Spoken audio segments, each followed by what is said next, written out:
FanStream Sports. 3, 2, 1. Let's start. Hello, sports fans. Welcome to FanStream Sports. Nothing but pure sports. This is the JP Show. JP, it is so good to hear you back on the air. Stand by. Now, here's JP. All right, welcome in on a Thursday edition of the JP Peterson Show. We're in studio today. Nick and I are sitting right next to each other in a rare occurrence here as we enjoy the wonderful confines here of our RHS-TV studio here in beautiful St. Petersburg. Boy, we got a big show for you today. Something I did not see coming. I definitely whiffed on this one. Wander Franco, according to some very informed sources, may never play Major League Baseball again. I never thought I would read that. I never thought it would come to this.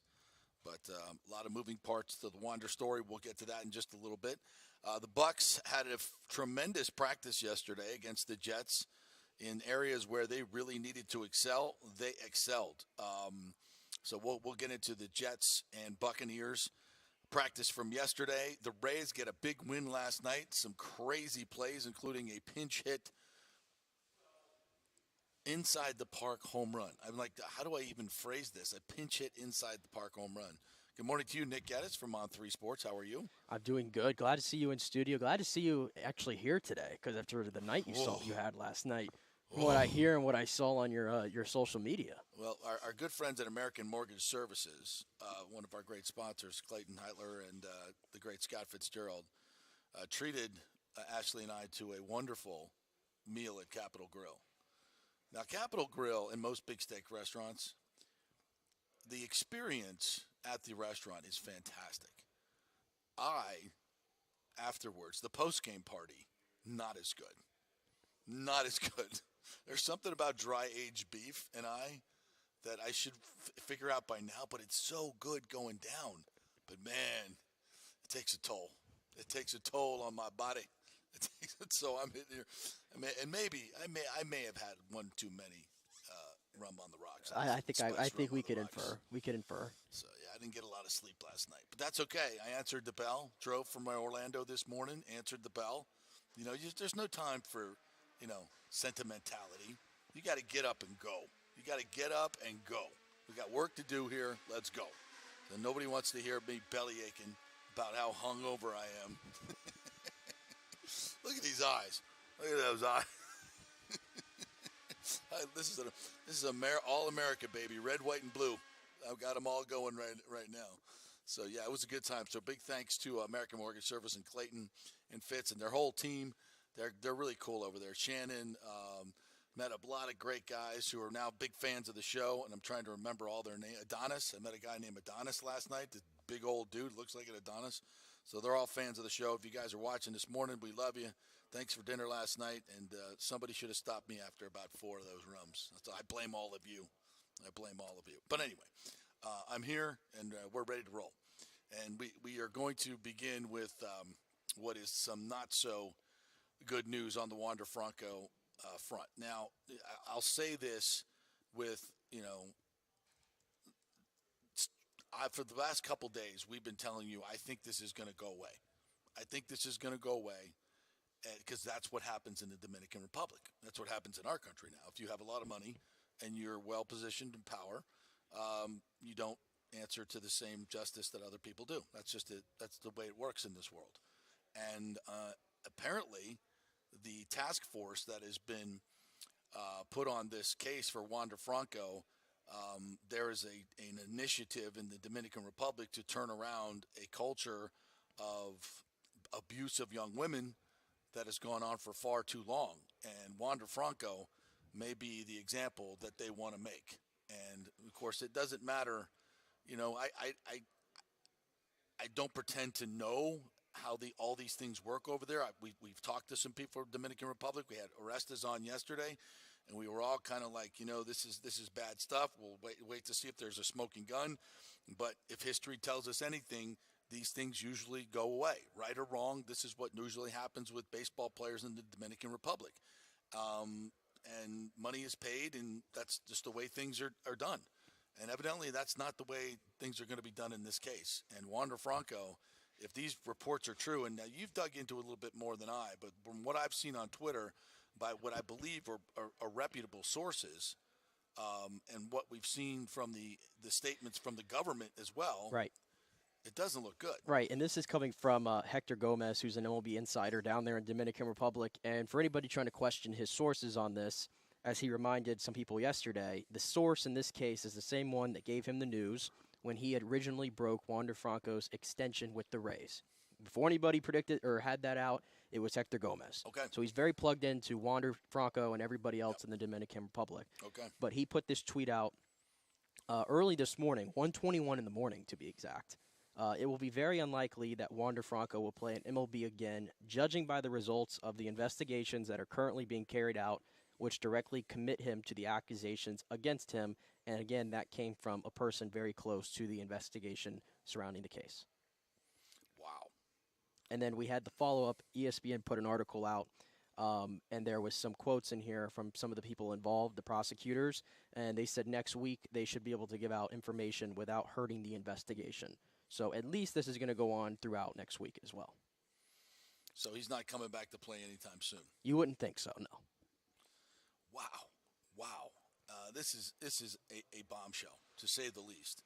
I mean, here, a couple weeks ago, Friday night. Friday night, yeah. Friday night, he had one of the greatest moments in his major league career in one of the wackiest games we've seen, where he walks it off with a home run that was that he knew was coming. He knew that pitch was coming, and it was one of his best moments. And within 2 days, this guy may not ever play Major League Baseball again. One of the greatest talents we've ever seen, certainly in a Rays uniform, and projected as a future Hall of Famer. And these sources are saying he may never play Major League Baseball again. I find that a little hard to believe, but wow.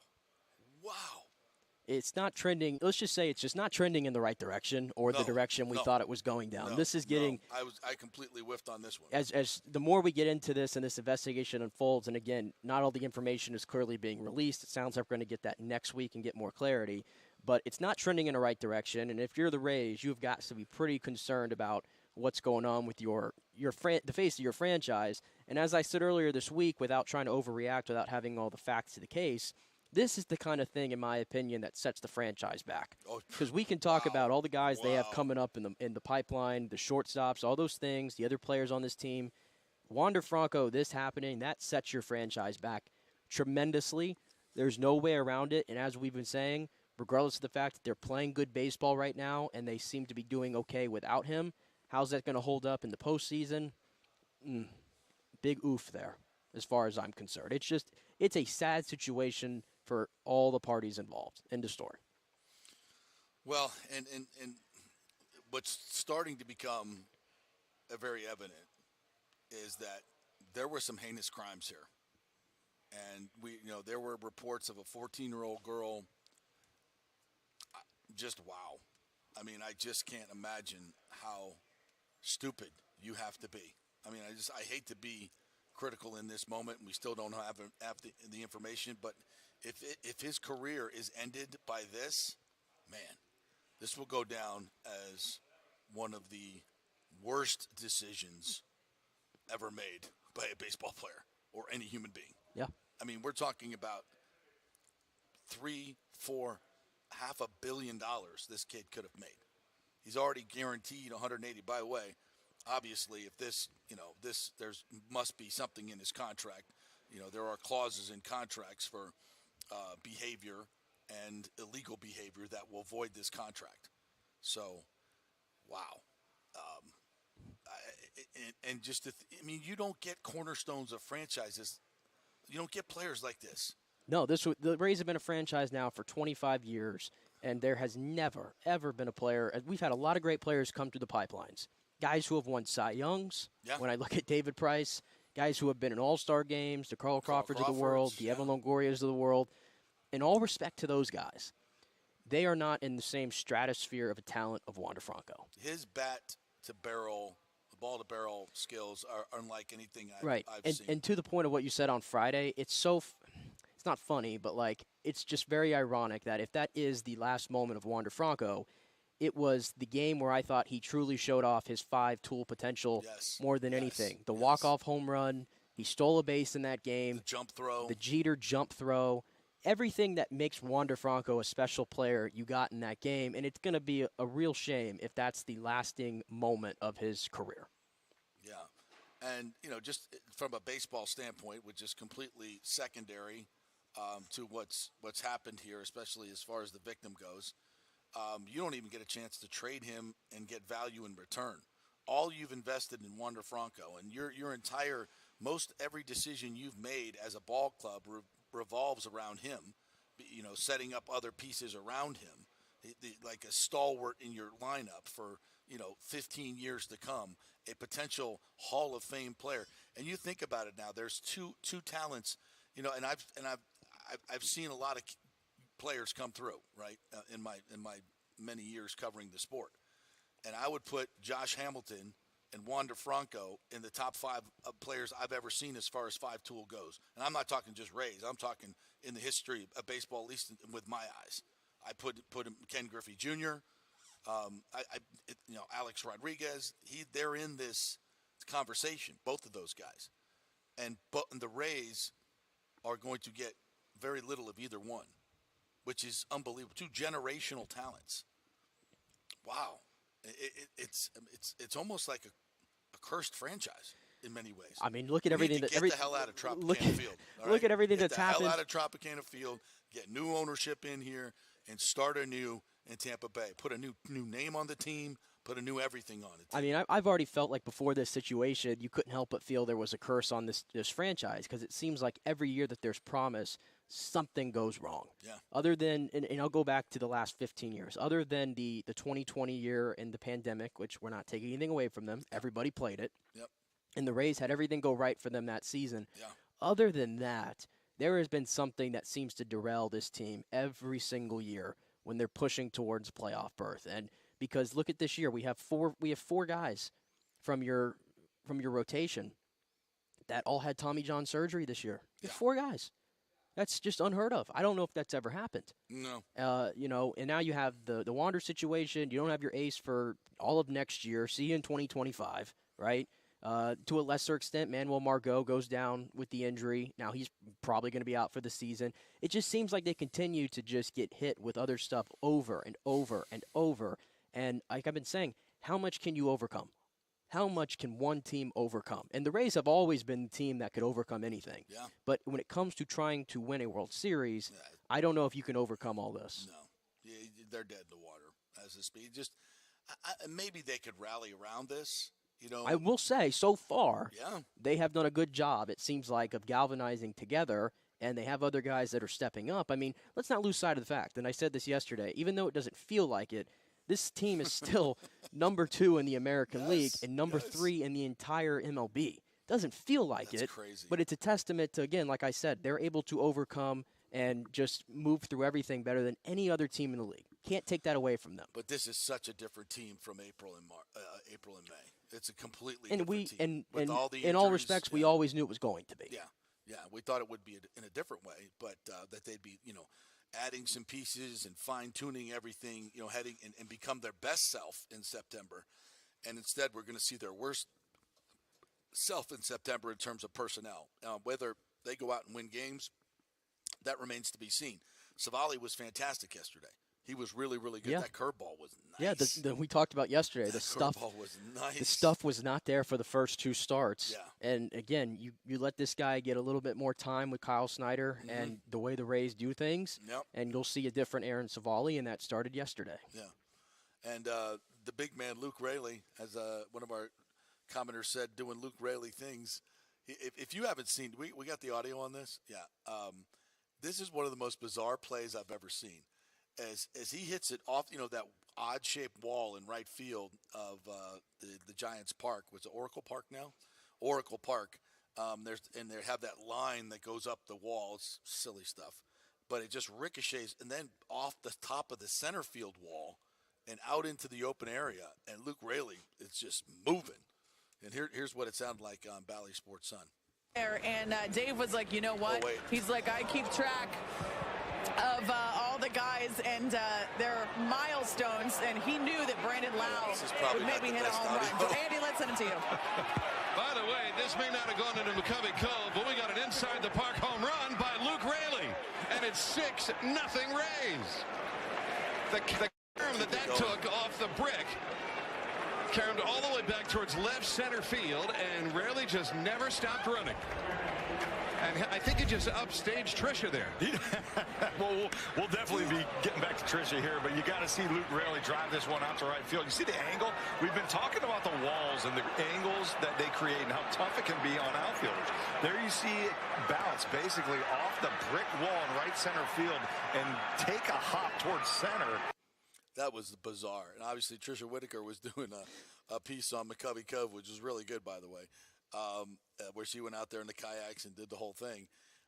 But while she's explaining that, bad timing, one of the freakiest plays I've ever seen happens, and Luke Raley gets an inside-the-park home run. That's crazy. We can call it an inside park, which, by the way, it's the first ever pinch hit inside-the-park home run in the history of the Rays in 25 years. That's bizarre. By the way. But that I'm calling that just a regular home run. I know that thing was a home run in 30 of 30 ballparks I saw, and it goes to the one spot. I think it's like 421 out there in right center, which has got to be one of the longer dimensions, I think, of any park in Major League Baseball. Yeah. And how that thing doesn't just bounce off the wall and then into like the it seats literally is weird. it just rode the wall for a little bit wall.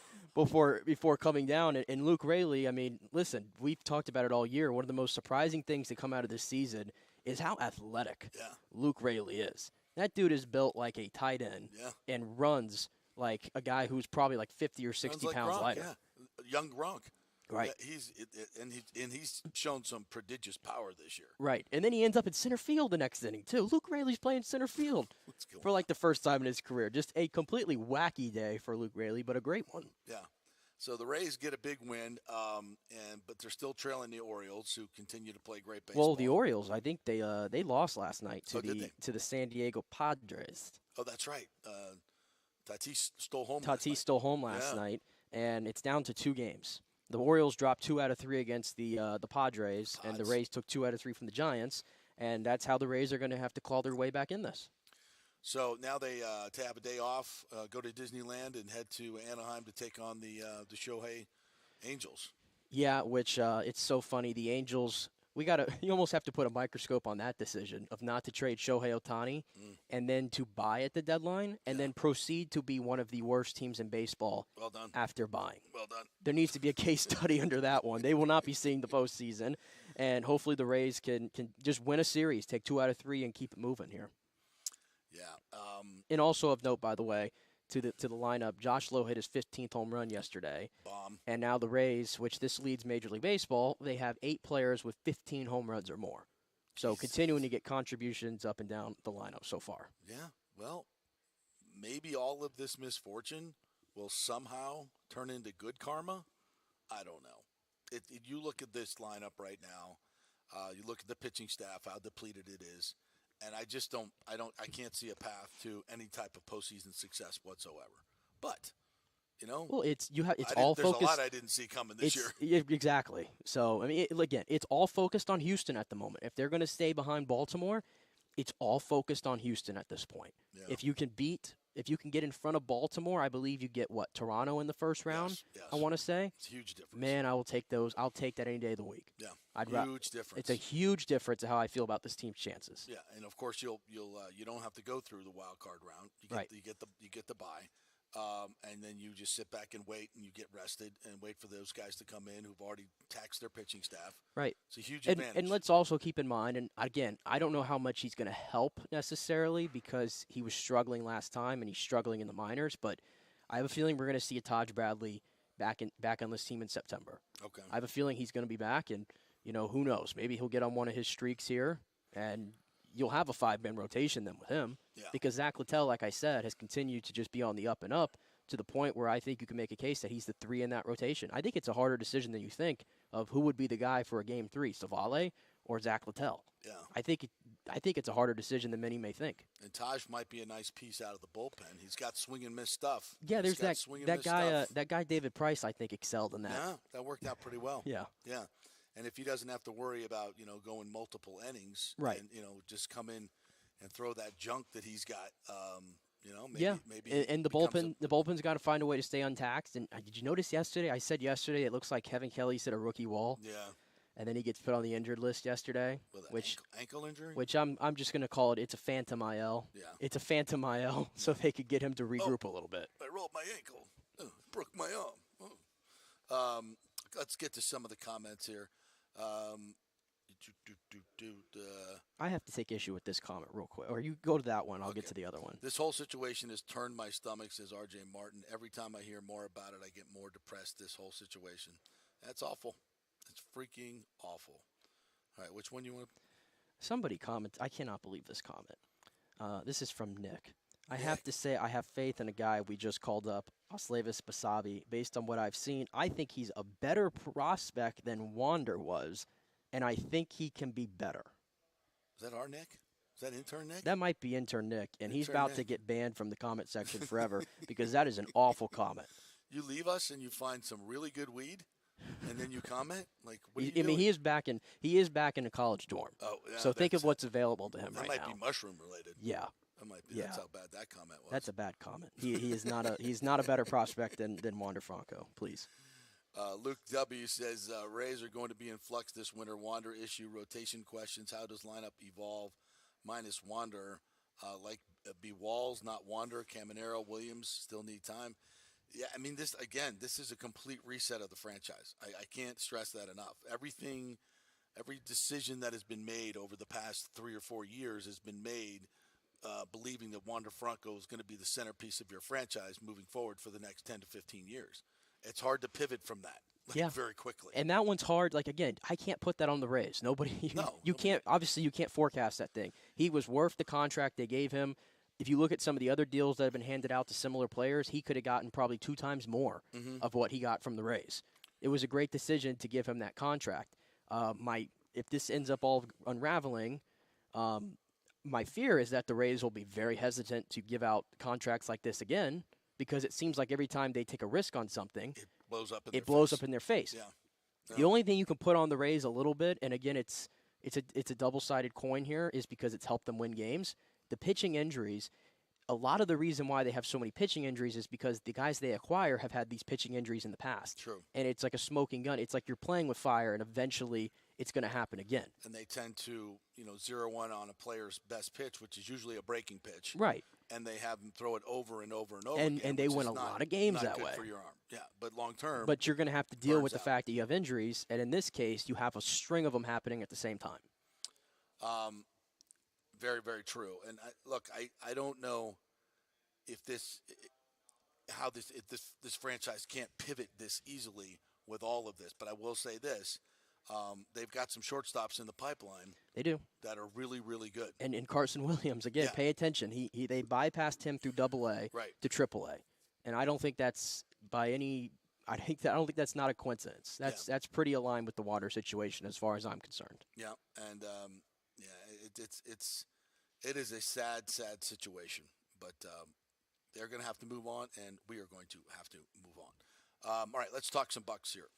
The bad news yesterday, we had this at the end of the show. Russell Gage going down, non-contact injury.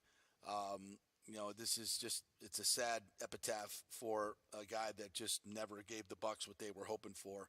I feel sorry for him. This is, he's at the point of his career where this can really derail him. I don't know if he's going to be able to play football again in terms of the timing. If he wants to work, come back from this, and looks like it's going to be an ACL injury. They're going to have surgery at this week. He could come back next year. Obviously, he's not under contract to the Buccaneers. I don't think there's any guaranteed money. Yeah, because he was a 3-year deal originally. Yeah. So they'll be able to cut ties with him and not have any dead money.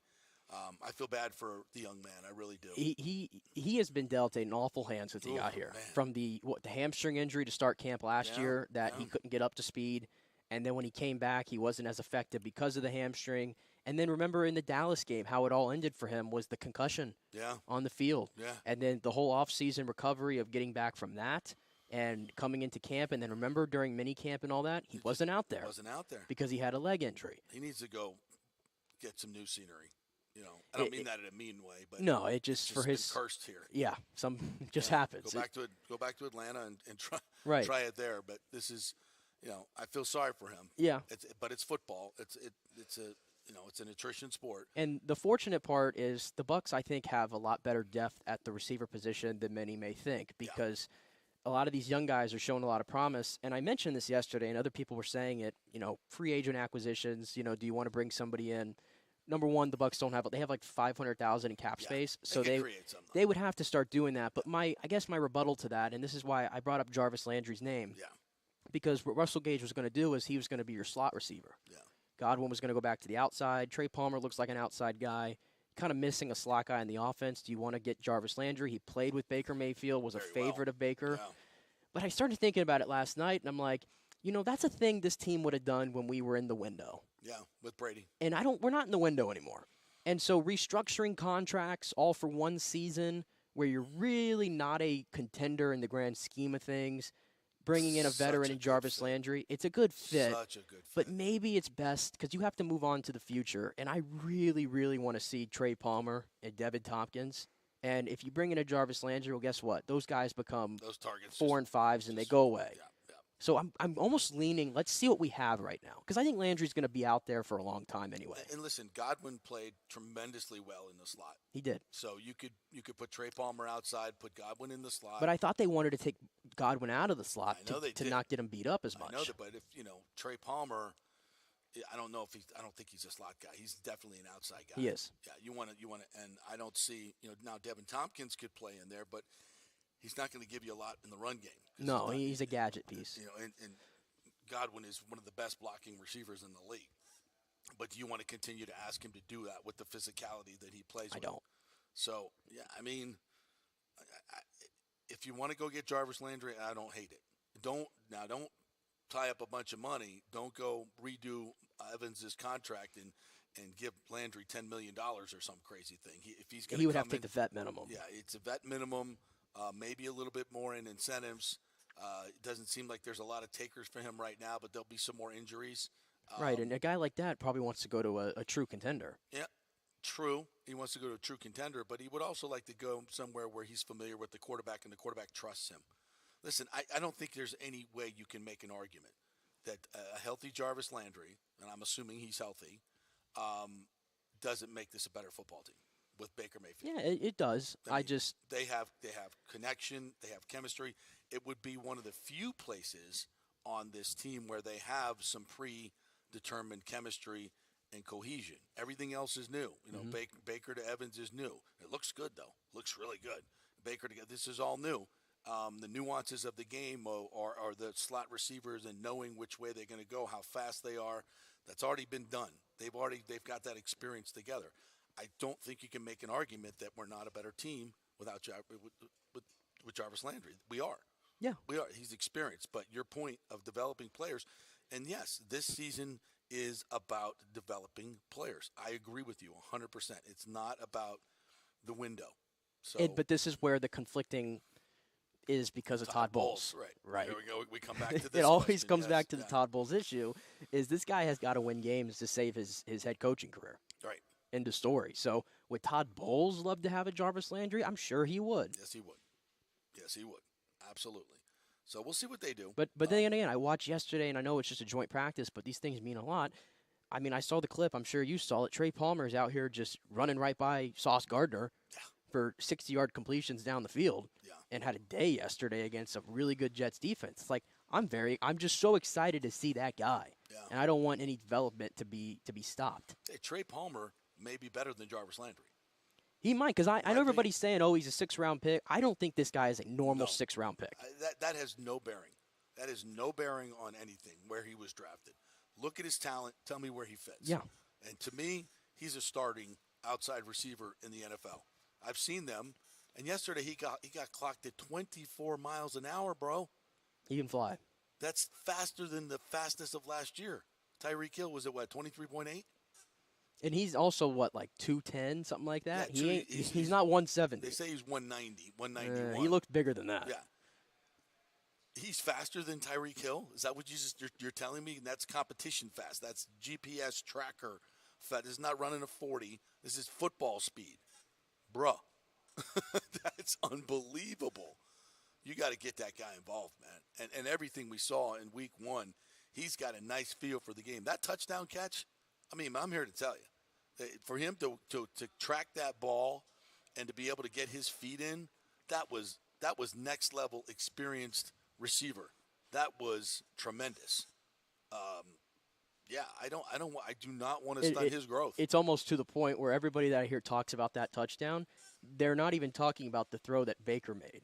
And remember, what was it? We had JC on yesterday. JC and I will disagree on that one. But it was the same thing I was listening to Colin Cowherd too, and take, I guess, his opinion with a grain of salt because he's the ultimate Baker hater. Right. But he said the same thing. He's like, it looks like a great play by the receiver to me.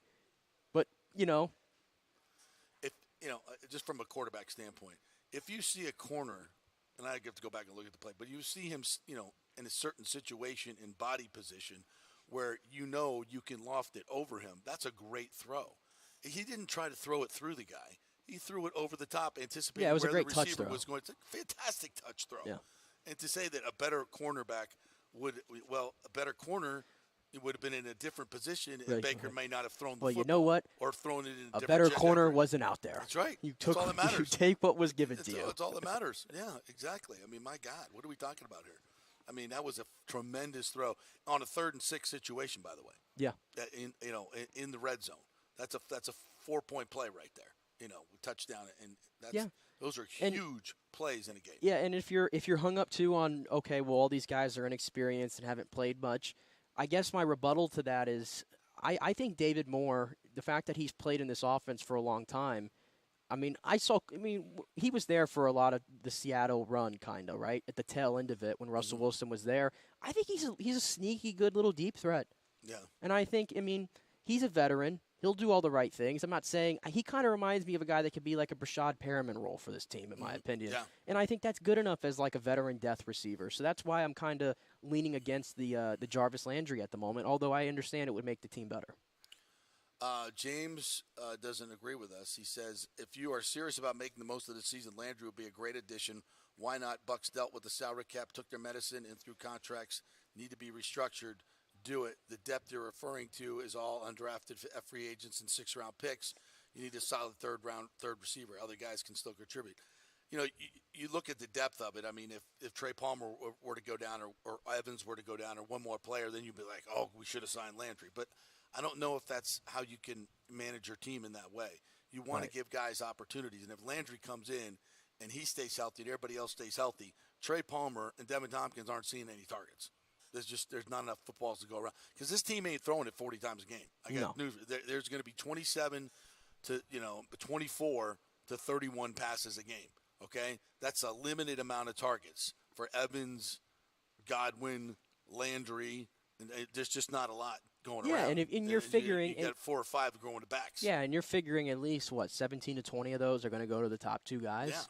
Yeah. And then you got to worry about the tight end position, which we all have our question marks on some of those guys, but you got to get the tight ends involved too. They want to do that. And then also Rachaad White coming out of the backfield is going to get a heavy dose, I think, of some of those targets as well. Yeah, this is a classic decision on future versus now. Where are we at? If the Bucks were still in that championship window, I would be coming on here today and I'd be telling you, you know what, figure out a way to get Jarvis Landry in the building. But they're not. That's the thing. All right, we'll take our first break here and come back to talk a little bit more Buccaneers. We'll hear from Todd Bowles as well. A lot more. I want to talk about the fights. The offensive line played really well yesterday, so I definitely want to give them their due. We're brought to you by the Jeeves Law Group. Scott Jeeves will be in here today for the Gator Report at 11:30. So we'll chat with him. If you have any law questions, if you're in a predicament or something, just pop them in the comment section. We'll hit him with that when he comes in at 11:30. The Jeeves Law Group, personal attention, that's what you deserve. Go to Jeeves Law Group, JEEVES lawgroup.com for more information. Back in 3.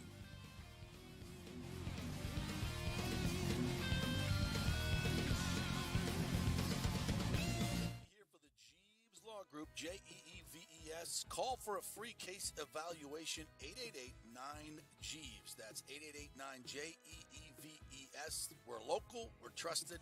The law firm brings over 80 years of combined legal experience focusing on clients in Tampa Bay, the state of Florida, and national class action cases. If you're injured, get that free case evaluation, no cost to you. The Jeeves Law Group's focus is on auto, truck, and motorcycle accidents, as well as class action and consumer protection law. Scott Jeeves is a board-certified civil trial lawyer and a certified circuit court mediator practicing in the Tampa Bay area for over 30 years. You hear him on the show all the time. Great guy, big Gator fan, and great for the community. The Jeeves Law Group is a highly skilled team with years of experience that will apply their skills, expertise, and knowledge to assist individuals who have been in an accident with compensation for damages, lost wages, medical expenses, pain and suffering, and property damage. Get that free case evaluation, 8889-JEEVES. That's 8889-JEEVES. Hey guys, are you experiencing those feelings of getting older, lower sex drive, fatigue, hot flashes, moodiness, or you just don't feel like you had the vitality you once had? It's a chronic problem here in the United States. You're not just getting old, it's likely low testosterone. Studies over the last 20 years show a shocking decline in younger males aged 16 to 39. Older men have seen a sharp decline as well, so do something about it. Go see my friend Christopher Lugo at Bay Area Modern Medicine. Look, testosterone replacement is not a frivolous treatment. It takes a professional, targeted approach that focuses on total body wellness, vitality, and emotional stability, not a one-size-fits-all approach like many clinics use. They will monitor your blood work and adjust your treatment as needed for optimal results. Folks, I've been on testosterone therapy for over 6 years, and it is a life changer. You will feel and look better than you did 10 years ago. Give them a call at 844-977-3477 or go to BAMMC.com. Tell them JP sent you for priority scheduling. That's 844-977-3477 or BAMMC.com. During COVID, over 1.7 million people were added to the Florida Medicaid rolls, but as of April 1st, 2023, most of these people may not be eligible for the Medicaid coverage and will lose their health plan. If you have been notified you are losing your coverage, don't freak out. It's very likely you can apply for a federal subsidy under the Affordable Care Act. Just call 877-652-0244. Our representatives will walk you through the whole process, get some basic information on your income, number of kids, and then they'll find a plan that best fits your needs. In fact, with the new laws, 90% of Americans qualify for reduced or free health care. You can select great plans like Florida Blue, that's my carrier, love them, paying $800 left after making the call. 877-652-0244. Our highly trained professionals know all the intricacies of the new laws. They will do all the work, you save tons of money. So if you're being dropped from Medicaid, fear not. Call 877-652-0244. Get real health insurance, free doctor visits, free blood work, no deductibles. 877-652-0244. Hey, JP here for Extravaganza Productions Incorporated, EPI. You've probably seen their purple logo at so many events that you've gone to. They are based in Tampa, and for over 33 years, they've been creating and producing conferences, meetings, and special events, the biggest to the smallest. Solid reputation of delivering the best audio-visual, sound, lighting, entertainment, video production, and decor on time and on budget. I've worked with them with so many big events. The Warrior Games, which was an Olympic-style event all over Tampa Bay, from McDill to the Convention Center to USF. They did it flawlessly, made it look big and fantastic. I've worked with them on small events as well, large and small meetings and conferences, sporting events, fundraisers. If you got a fundraiser, you don't know the logistical way to pull it off, they'll take care of everything. Entertainment events, branding events, grand openings, so much more. The folks at Extravaganza Productions are the most professional and the best. I've worked with them many times. They are fantastic. You can contact them through extravaganzaproductions.com or call 813-621-4700. Extravaganza Productions, they are awesome. Do you have any old coins sitting around the house? Well, the Gold and Diamond Source will purchase a variety of different types of coins and bullion. Their gold buying program includes sterling silver, silver, platinum, and watches. They also accept unusual pieces that other jewelry stores do not, such as gold bars and sterling silver flatware. The list of items they do accept is far more extensive than those they don't, so check it out. While you're there, you can check out the largest collection of any family-owned jewelry store in the country, especially with summer coming to an end. The holidays are right around the corner. Never too early to start your holiday shopping.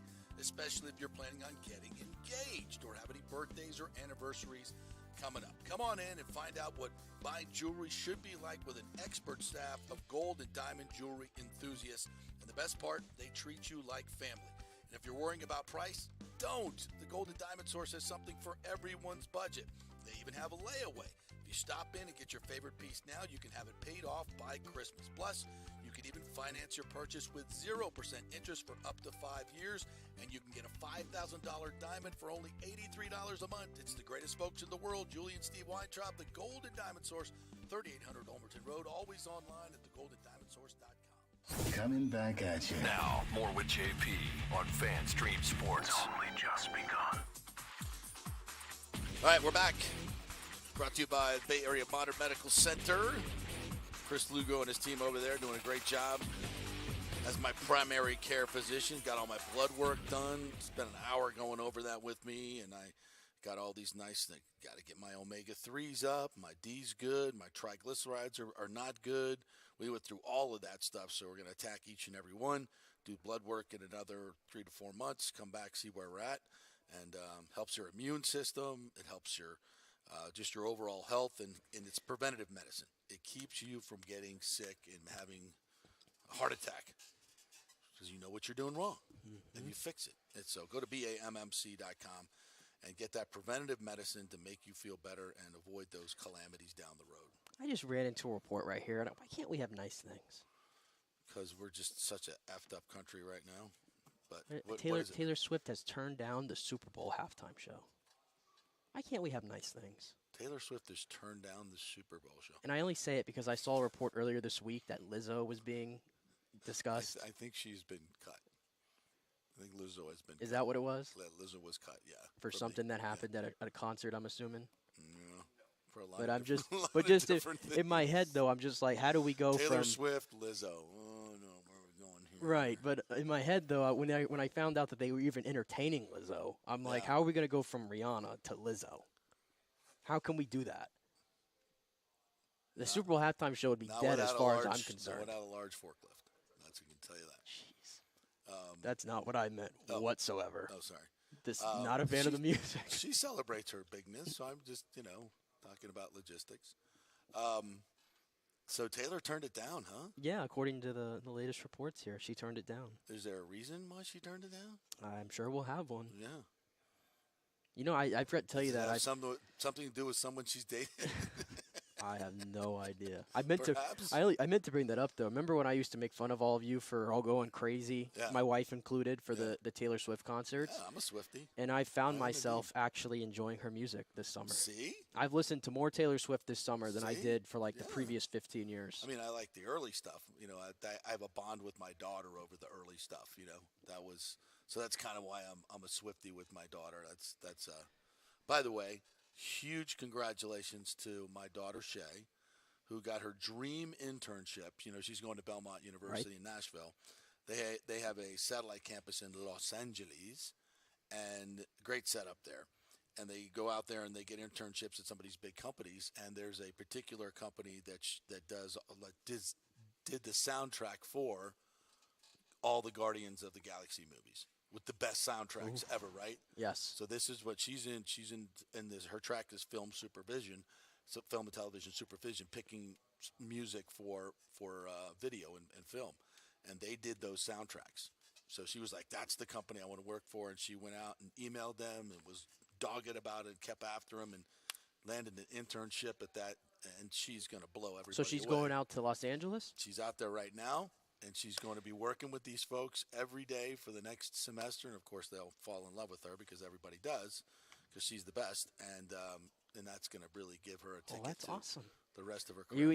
Both of your, excited about her. That's all. Both of your kids going to the big cities to. Yeah, my son's in Chicago, kicking ass in his with his computer company. He does coding, he does sales, he does everything in that realm. And he's gone up there and really taken Chicago by storm. So he's kicking ass. So yeah, when your kids are doing well and they're living out their dreams, man, there's nothing better than that. It's the most important. Well, for me, it's the most important thing in life. So yes, I'm very, very, very excited about her future and what my son is doing, and he'll be running his own company one day, entrepreneur that he is. And, who needs a retirement account when I got those two? You guys are my retired. Don't expect me to leave you anything because, I'm going to use it all. Yeah, you might as well. You got more dinners at Capitol Grill and Burns and Ocean Prime to get taken up so far. Yeah, exactly. So, thank you for. Did I mention that? Did you? I don't know who did, but we got it off on Taylor Swift, and that's. But she's, that was our bond, music, and now that's her passion, and it's great when you see your kids follow their passion. My son is passionate about computers and business and everything, and he's going to, he's crushing it already at a young age. So very excited about them. All right, let's get back to the Bucs. Speaking about crushing it, so this is the thing.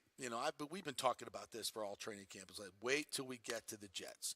Wait till we get to the Jets. This is where we're going to see what kind of football team this is. And last year, I remember when the Dolphins came here, there was a lot of question marks about the Dolphins, right? Tua, how good are the Dolphins going to be? And I was watching, him work with Jalen Waddle and Tyreek Hill and Gesicki, and just literally slicing and dicing up a very good Bucs defense. And I was like, holy crap, the Dolphins are going to be good. Because that's 1v1, and this, it's better than the preseason games, and you get stuff. Now, the Bucs yesterday, by all accounts, I wasn't there. I didn't see my eyes, but by the Pewter Report guys, I listened to their podcast this morning. That's a must-listen to, by the way. Matt Matera and Sylvie, I'm not saying. Adam Sylvan. Yeah, we're up there. Great podcast. Go check that out. They had great eyes on yesterday. And they said that the Bucs defensive line took it to them. And Aaron Rodgers was under duress the entire time. It was the big story last night on SVP. Yeah. SVP led with it. It said Aaron Rodgers was sacked like 10 times on 24 dropbacks. Yeah. How about that? 10 on 24 dropbacks. This Bucs pass rush, and look, I know the Jets have problems with their offensive line, but this is we've been talking about this pass rush, how good it can be, and that's without Kalijah Kancey. Right. Without Kalijah Kancey. And, this is, with the young quarterbacks that they're going to play this year, especially in the back half of the season, they're going to be getting after some ass. And that brings turnovers. Turnovers bring wins. So this is what makes me excited about this team. They're not a bottom of the barrel, first pick in the draft football team. And I think this yesterday showed that because you got to win up front. And not only did they win up front offensively, but defensively, but maybe more important, the run game, according to these reports, was really good with Rachaad White against a front seven of the Jets that may be one of the top 3 in the league. Right. If not maybe the best. And they're making holes, and Luke Gedicke's pancaking guys, and Cody Mauch is pancaking guys. That's special. Yeah. That gets me really, really excited because as we've talked, the right side of the line, offensive line in general, to me, biggest question mark.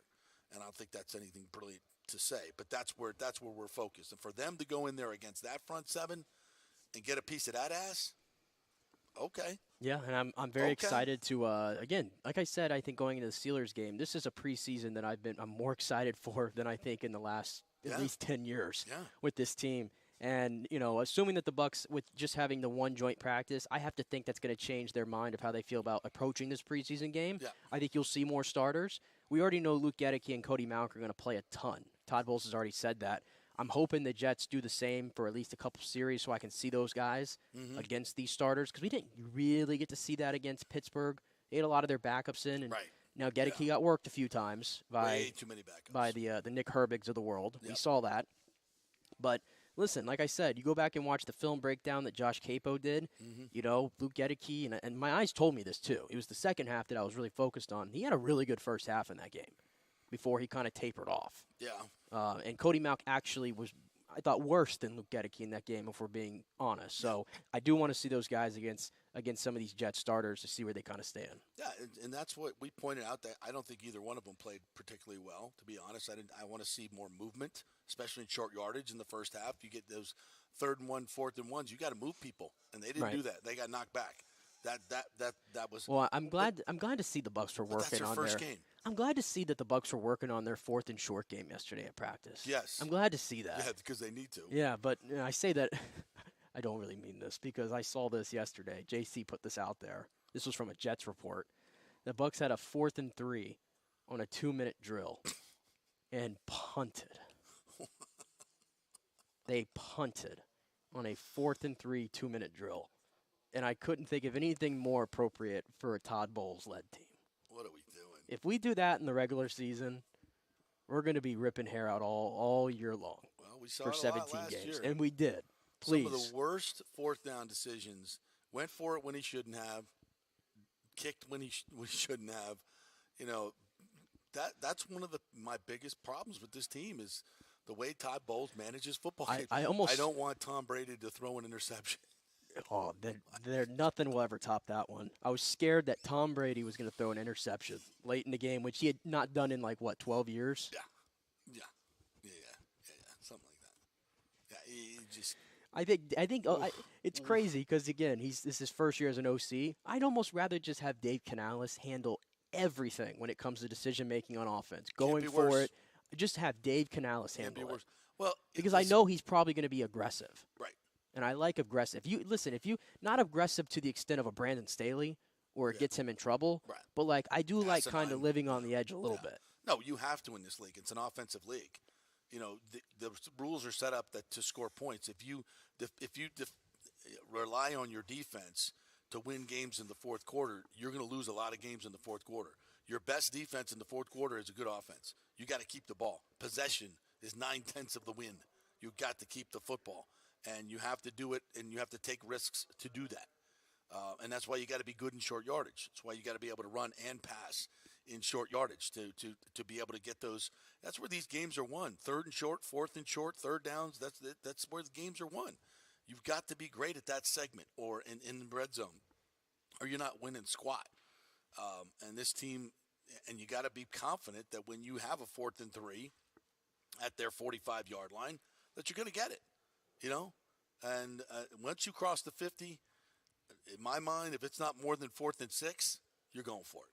You should be going for it. Well, didn't the Bucs? Because it's essentially the same as a turnover. In the preseason game, I'm trying to jog my memory here because we're going back to Friday now, but I believe on the first drive of the game, they went for it. Yeah. They attempted to go for it. That's right. They attempted until there was a false start on Cody Malk. But remember, it was 4th and 1, 4th and 2, and they were not actually close to midfield. They were almost on their 30 something. Yeah.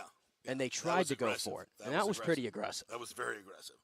I wouldn't have gone, when you're throwing 30 early in the game like it was, but I know you're not playing situations like that in preseason. I get it. Right, it didn't really matter. You want to more put yourself in situations like, okay, we're 4th and 1, we need this one. Can we go get it? Can our offensive – because clearly the message they were sending from that first drive with 3 runs up the middle was we're going to be a physical football team and we're going to knock you off the ball, which, look, they gained 9 yards in 3 plays. They had 4th and 1. I'd say that's a success for the most part in our running game. Are you kidding me? That's 3 yards a clip. I know. That's bottom of the NFL. The way we run the football, 3 times in a row up the middle, I'll take it. So they put themselves in a 4th and 1 situation, a 4th and short. Go get it. Not, in a real game. Well, remember in the first quarter at your own 30, 29-yard line. That's stupid. But then the next drive, they had an opportunity, and they went for it on 4th and 1. Yeah. And they got stuffed.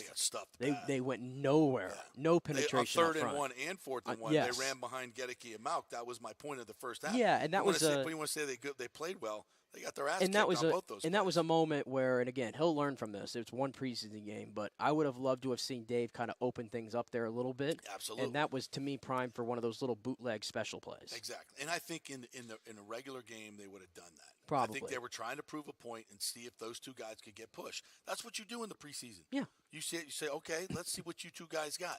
And I talked to Cody about that. We did that interview. I think we played on the show. It's on my Instagram anyway. And he said, and he was upfront about it, man. He didn't get pissed at my question. I said, you guys, you had that opportunity. They went right behind you on 3rd and 4th and 1. You didn't get it done. Is that a learning moment? He says, oh yeah, it's a learning moment. My technique was bad. He goes, I gotta get off lower. Yeah, because listen, it's his second game in the NFL doing it. Right, first game in the NFL. Yeah, I guess first from starting from that position, right? Yeah, first game. Yeah. I mean, which doesn't mean we're saying he sucks or he's a bust. I just said he didn't get the job done. Now let's see what he does the next time. And this next time was against the Jets yesterday, and he's pancaking people. Yeah. That's what I'm talking about. That's learning. That's moving forward. That's what we want to see. We can criticize. That's what we're here for. We're pointing it out. That wasn't good enough. Let's be better. And that's where they were. It's like Robert Saleh challenged his offensive line to be better, and they still got their ass kicked. So let's see this is why Saturday night's going to be spicy. Saturday night's going to have some spice. Think how it was yesterday. I mean, we had, 4 or 5 fights? 6 fights yesterday. 6 fights. We have Levante David going crazy people. of all the most, just straight, steady Eddie human there probably is on that football team. Somebody must have tugged the old cojones or something. Something dirty happened in that pile for him to go that crazy. That was bonkers. That's bonkers crazy. For him to be squaring off with dudes, Levante David? Like I said, I Come cannot, on, old man. What are we doing here? I cannot wait for the Hard Knocks on Tuesday. I know. I really cannot I hope wait. they start leaking out some stuff. They the Bucks website, I was just looking at in the break, they have Devin White mic'd up. He's like, I can't be wearing them sleeves. I got to show these guns. Such a Devin White thing. Such a Devin White thing. He goes, got to shine the guns up. He's pulling it up. He's like, get these sleeves off me, man. Look at these guns. I'm like, yeah, that's what I'm talking about, Devin. Oh, man. Yeah. So I'm looking forward to that. Bucks website does such a great job with all their inside scoop stuff. So hopefully they've got some – I know they got footage of those skirmishes. Oh, yeah. Let's go. I want to see some of that. I want to see – because Devin White was right in the middle of it, and he's mic'd up. Come on. Right. I want to see some of that. Come on. Come on, Casey Phillips. Give me some of that. All right, we're going to play the Todd Bowles. Let's play the Todd Bowles. And then we have Peter Blake in the house, by the way. Peter Blake's going to join us here in a little bit. He looks happy. Todd's happy. Come on, Rick. Yeah, he's all right. I'll wait on you. Yeah, I'll wait on you. I want y'all to hear everything I got to say. Kind of fast. We might have to get you a helmet. I have to get you. Joint practice, first day, just your overall observations, what you thought the team did, how they did, Matty Matera. What you got out of practice. We'll look at the tape to see how they did. I thought they competed. We got a lot of different looks, which is what team practices are all about that we won't see during regular practices. I thought we got a lot to learn from and a lot to teach from, and I think they competed. You don't like the scuffling or anything like that. Yeah, you do. Obviously, it's the young guys. That's not what it's about, but for the most part, we got some work done.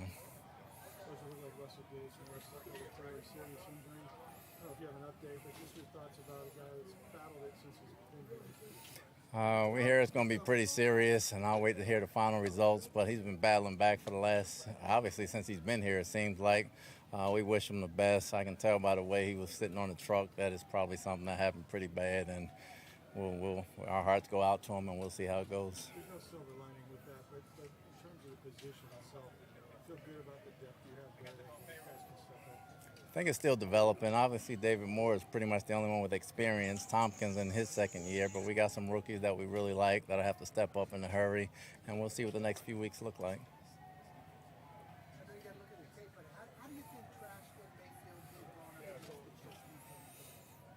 That's hard. I don't really saw the 2 minute. I was on the other side most of the day, so I'll look at the tape and evaluate it that way. What do you think of the Bucks pass rush today, getting after Rodgers and some of the other guys? We got some looks. I thought we got back there some. We'll look at the tape overall, but I thought we were in the backfield. First 2 plays, it's 7-on-7, but you had 2 balls go over your heads. Is that disappointing in that situation, or just good plays? I didn't see the tape. I was down with the D-line, but I'll look at it. I heard the crowd roaring, so obviously you don't want the ball going over your head, so I'll look at the tape. Anthony Nelson had a pick 6 today. Anthony Nelson, pick 6. Thank you, Zach Wilson. He's steady Eddie. He's always in the right place. He has very good hands to be an outside backer. Might have the best of the group, and he's going to be where he's supposed to be. By the way, that throw from Zach Wilson, if you haven't seen it, not his finest thank hour. goodness we had some fans in the stands taking video from up there so we could see that thing. Oh, my. I told you, it looked like a high school quarterback that, was just like, what do I do? What do I do? What do I do? Here, you take it. And then, literally, it's like, oh, there's somebody over there. He threw it at, the boundary. When I mean Anthony Nelson didn't move. Was it kind of like the Brady interception in the playoff game? Oh, this was worse. Worse than that? This was it was hard to watch. I actually cringed watching Zach Wilson make that throw. So did Jets fans. And so did Jets fans all across New Jersey. But we continue.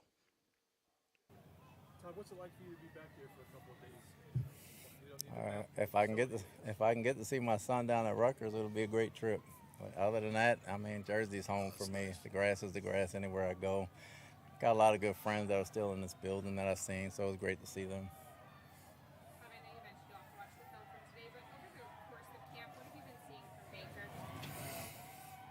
His command of the offense, him and Trask both have gotten better and better. Everybody forgets it's a new offense and new guys are learning it at the same time, so there's going to be learning curves every week. And as they get to master the offense and more comfortable, you see the true quarterbacks come out of both of them. What did you make of the Bucs offensive line? Guys like Cody Mount and you've got to keep going up against the Jets front. They got one of the best in the league, so it's good work for them. We'll go back and look at the tape. Again, I wasn't down there seeing everything, so I'll go back and look at the tape, but I'm sure they gave them some good work. I know you're not ready to pick one yet, but what factors ultimately will help you decide who's going to start week for next quarterback?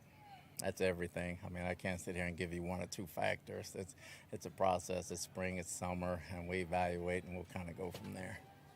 There were a couple of scuffles out there today. You mentioned it before. Did you feel like the intensity level was higher from the beginning just because of playing against someone else, or did it kind of ramp up throughout practice because of something? It ramps up. I mean, it ramps up, then it continues in special teams, then it kind of gets overheated.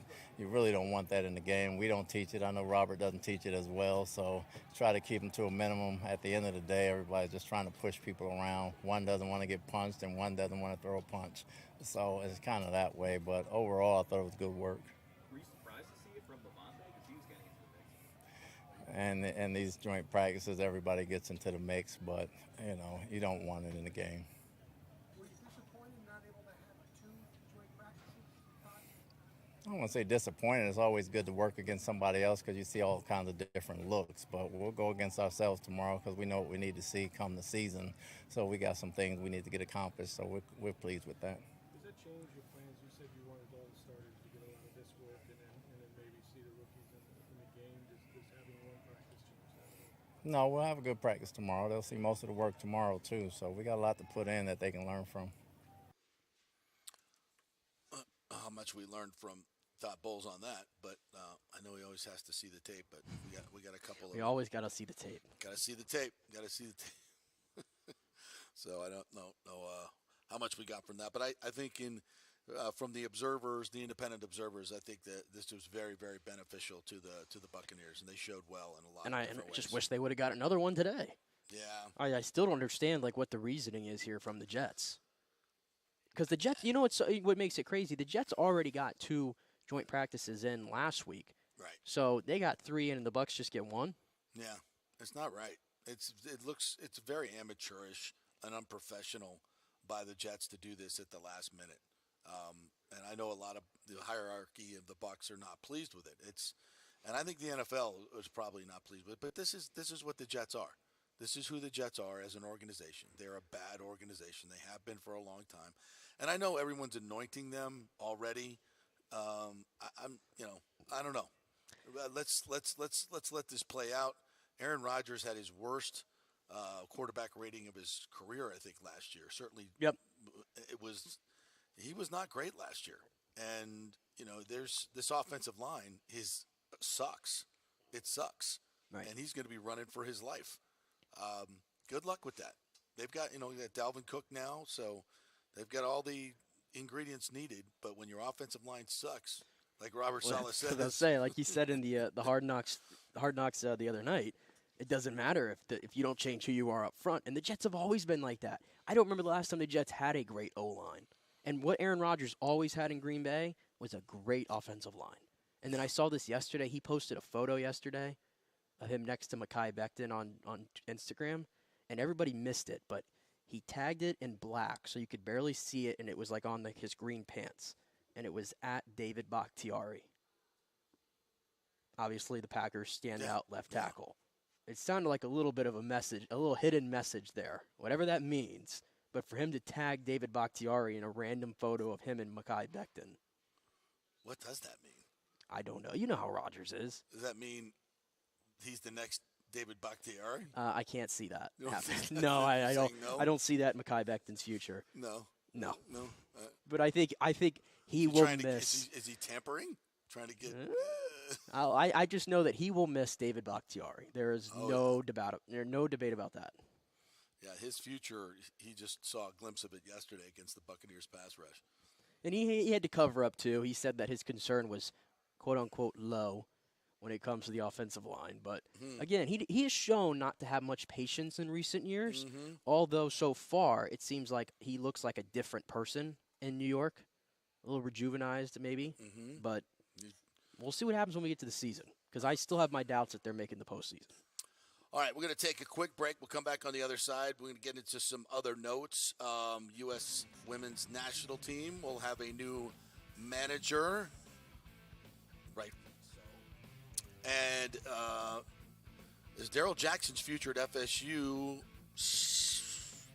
in doubt? Could he be coming back? We don't know. We'll take a break, come back, and hit those stories. We're brought to you by the great folks at Extravaganza Productions. If you have a big event, small event, charity event, meeting, whatever it is, they can bring a professional touch to it.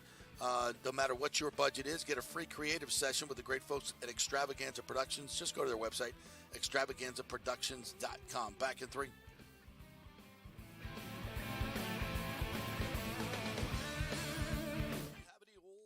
Sitting around the house. Well, the Golden Diamond Source will purchase a variety of different types of coins and bullion.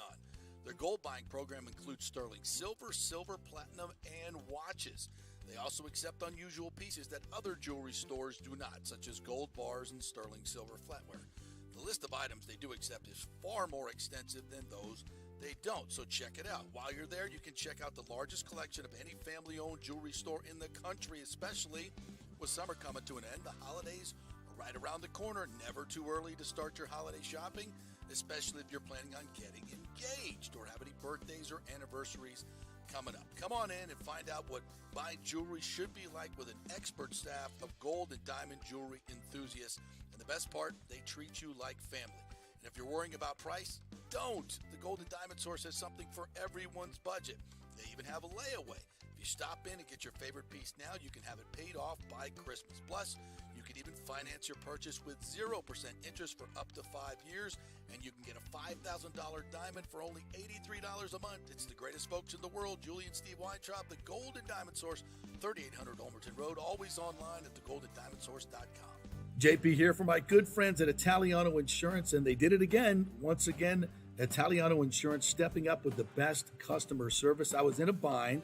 My old insurance company, my auto insurance, jacked up my rates, so I called Charity at Italiano Insurance, and she stayed till 9:30 at night until she got my insurance done. And guess what? She searched all these companies for me. I didn't do the work. She did. Saved me $1,000 on my annual premium. $1,000, folks. That's real money. And that's what you get at Italiano Insurance. Great customer service. And here's another note for you, by the way, with hurricane season up. 40% of people in Florida are underinsured. That means if you have something happen during a hurricane and you need replacement costs, you're going to get 40% less than you deserve. Can't let that happen. Call the folks at Italiano Insurance and get them to help you out in both those regards. They will save you money and keep you insured properly. That's 813-877-7799. Great folks in the community, been doing it for over 60 years. Italiano Insurance, 813-877-7799. All right, this is for all you guys who don't want to go to the gym and do 5,000 crunches. At Bay Area Modern Medical Center, you can get on the new True Body machine where you can reduce fat and tone up your muscle. It's like doing 54,000 crunches in just 15 minutes.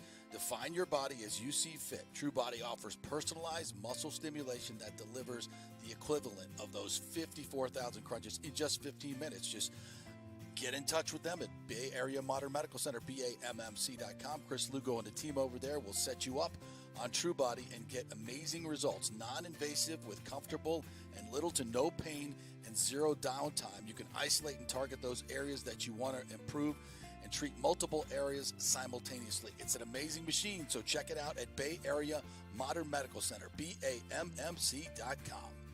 Well, Fitz the mortgage guy did it again. A listener heard his ad, was going to another big bank, but called Scott Fitzgerald at American Mortgage Services of Tampa, and Fitz saved him $618 on his monthly payment. Are you kidding me? Folks, that's big money.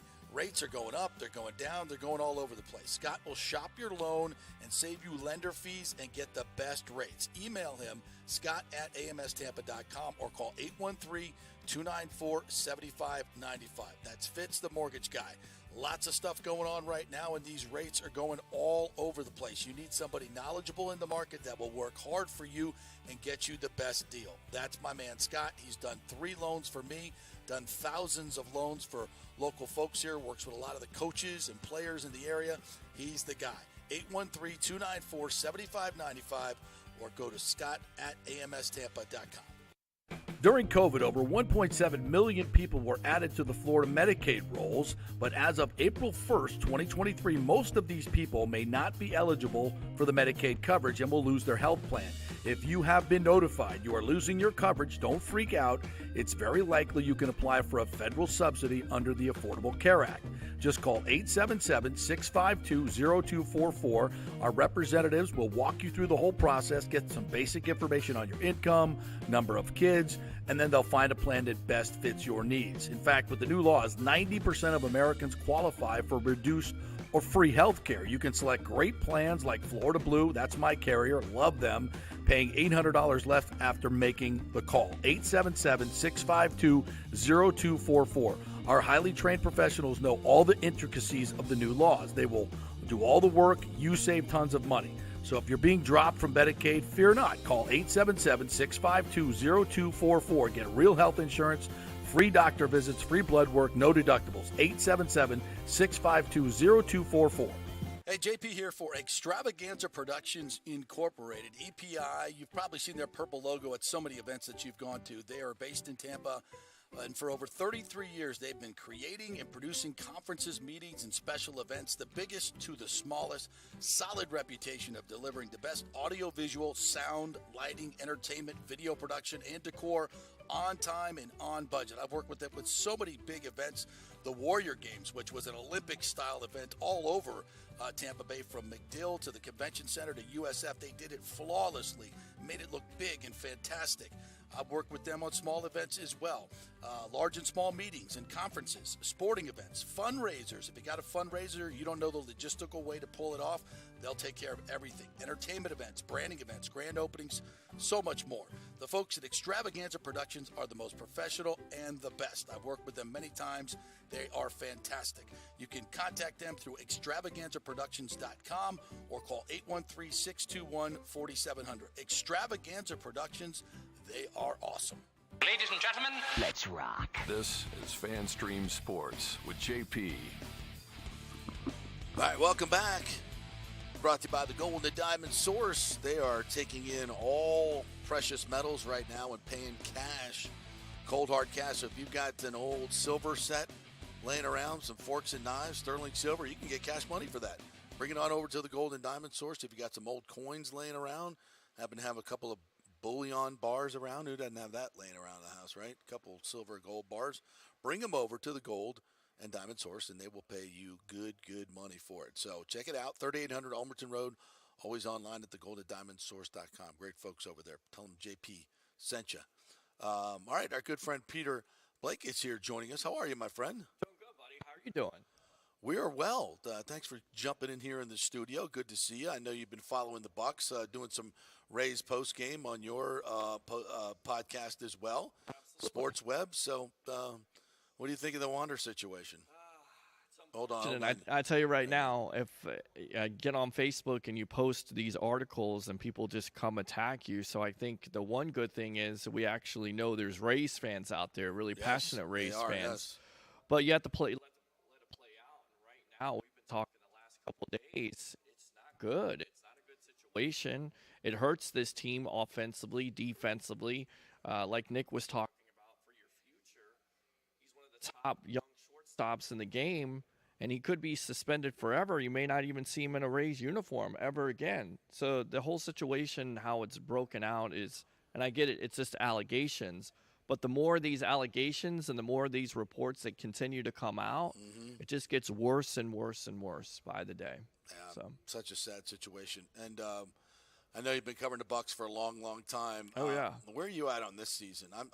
I've been vacillating between, I think it's, they can win 8, 9, 10 games, and then I'm like, after the first preseason game, I was a little bit disappointed in what we saw. Now against the Jets, they look like they stood up a little bit more.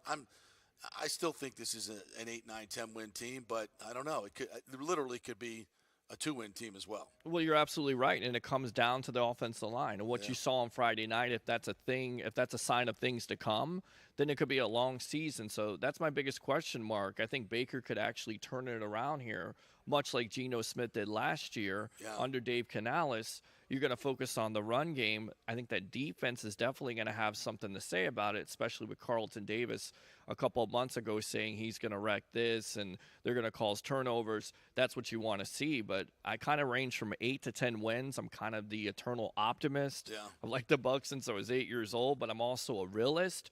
But, to be real about it, this is the worst division in football. What have the Carolina Panthers done to get better? What have the Atlanta Falcons done to get better?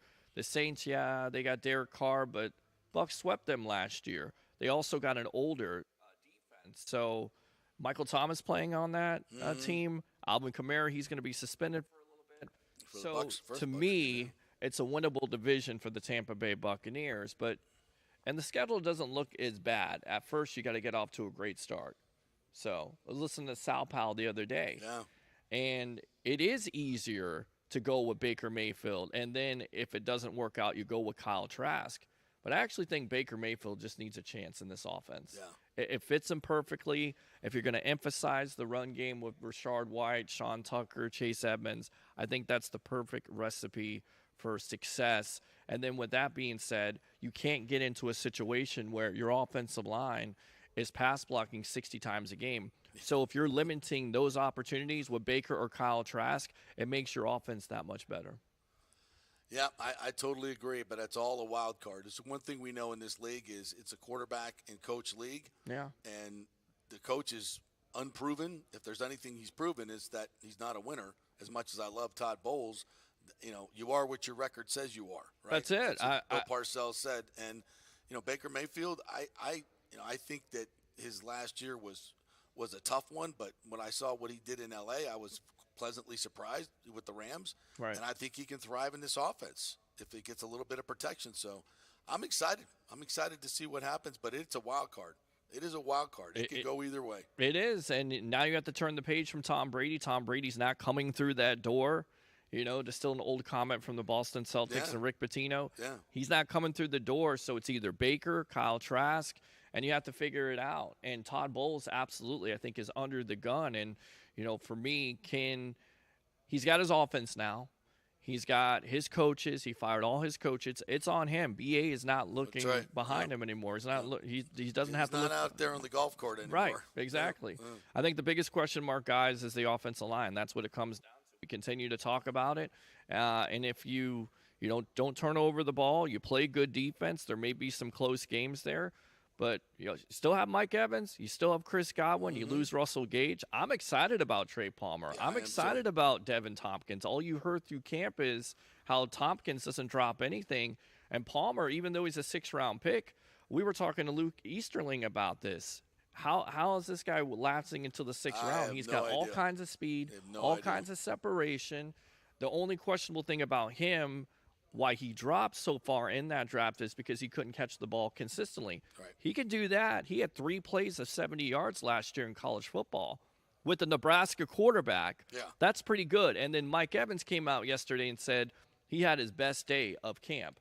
That's saying something right there. Mike Evans, consummate professional, most likely going to get an extension here eventually. That's good stuff. Damn right. All right, we got some other stories we wanted to get to. And I know you wrote about Michael Orr the other day. Right. And you may have changed your tune on this whole deal. Have you not? And I had some very interesting information last night at my Capitol Grill dinner because my good friend Scott Fitzgerald knows the Tuohys very well. He knows them very well. And we may have Mom on the show here soon to kind of explain what's going on. But as he said, and I think a father said yesterday, Michael Orr's been trying to shake them down for money for quite some time. Right, and I think the report was $15 million. Yeah. Is what he asked for before he went public with this the other day. Yeah. $15 million, and supposedly the whole family got $14,000 each. Mm-hmm. That's all they made from that movie, though? Well, according to his lawsuit, that's different, but that's all trackable. That will be discovered in the. All I know is this: they have $400 million that they have made over their careers in restaurant franchises and a lot of other things. Mm-hmm. They didn't need Michael Orr to make any of their money. Right. It's not, he wants to paint it as that he was tricked into a conservatorship. That was the only way they could get him to Ole Miss. This is a story of a family that tried to do something really, really good and is now getting smacked around. And, it smacks of so many terrible things that's going on in this country right now. And I don't know. What do you think there, Nick? Have you changed your tune on this story, as I told you on day one? I'm just going to refrain from putting any more judgment on it. Well, his mother signed over to the conservatorship. That's what you come to find out. And I want to know, we all watch sports movies. When you watch that movie now, do you feel different about that movie? I do. From Michael. Well, but here's the thing. I'm trying not to, but now it's just like. Well, here's the thing. Like, it's Hollywood. So, like, I think the hardest day I ever had with movies was when I found out that the details in, like, Remember the Titans, it's not actually the same. No. Rudy, a fantastic movie, one of my favorites. The details aren't exactly the same. Right. So, obviously, it's Moneyball, to me, is not the same. They left out key details. It's in not, that and the dates don't line up either whatsoever, right? No. So this is Hollywood. It's Hollywood. It's nothing new. But for the movie, the feel-good story nature of it, or so we thought, based on such true life. The movie for me is tainted. I'm sorry. Award-winning film, Sandra Bullock, fantastic, all that crap. Don't give me back my Oscar. Right. Shut up. Right. Cancel culture. Give back your Oscar. Get out of here. That was a great performance. What's by funny Bullock. though is that Michael Orr he's never liked the movie, and I get it. It doesn't portray him all that well. Yeah. But they needed to show him at the low point and to bring him up to have the great crescendo. That's how Disney makes movies. You start at the bottom and then it's the great triumph at the end. So, Sure. But he didn't like that, and I get that. But handling it this way, I don't know. That's not the Tui's fault, the way they made the movie. I don't know. I probably rushed to judgment to defend Michael Orr. I'm going to backtrack a little bit on that, and I'm just going to simply give you the blanket answer. I'm going to wait for all the facts to come out before I cast any more judgment here. All right. Because I think everything's just like kind of blurred right now. What's true and what's not true. A lot of he said, she said, in my opinion, right now. Well, it's all alternative facts and fake news and all this. It's like nothing can be believed anymore at all by anybody. That's the worst part about it. You don't know. But my gut feeling is, and I know what happened there. Here's another very sad story. Darrell Jackson, defensive tackle for Florida State, who transferred from the University of Miami, has a great future ahead of him.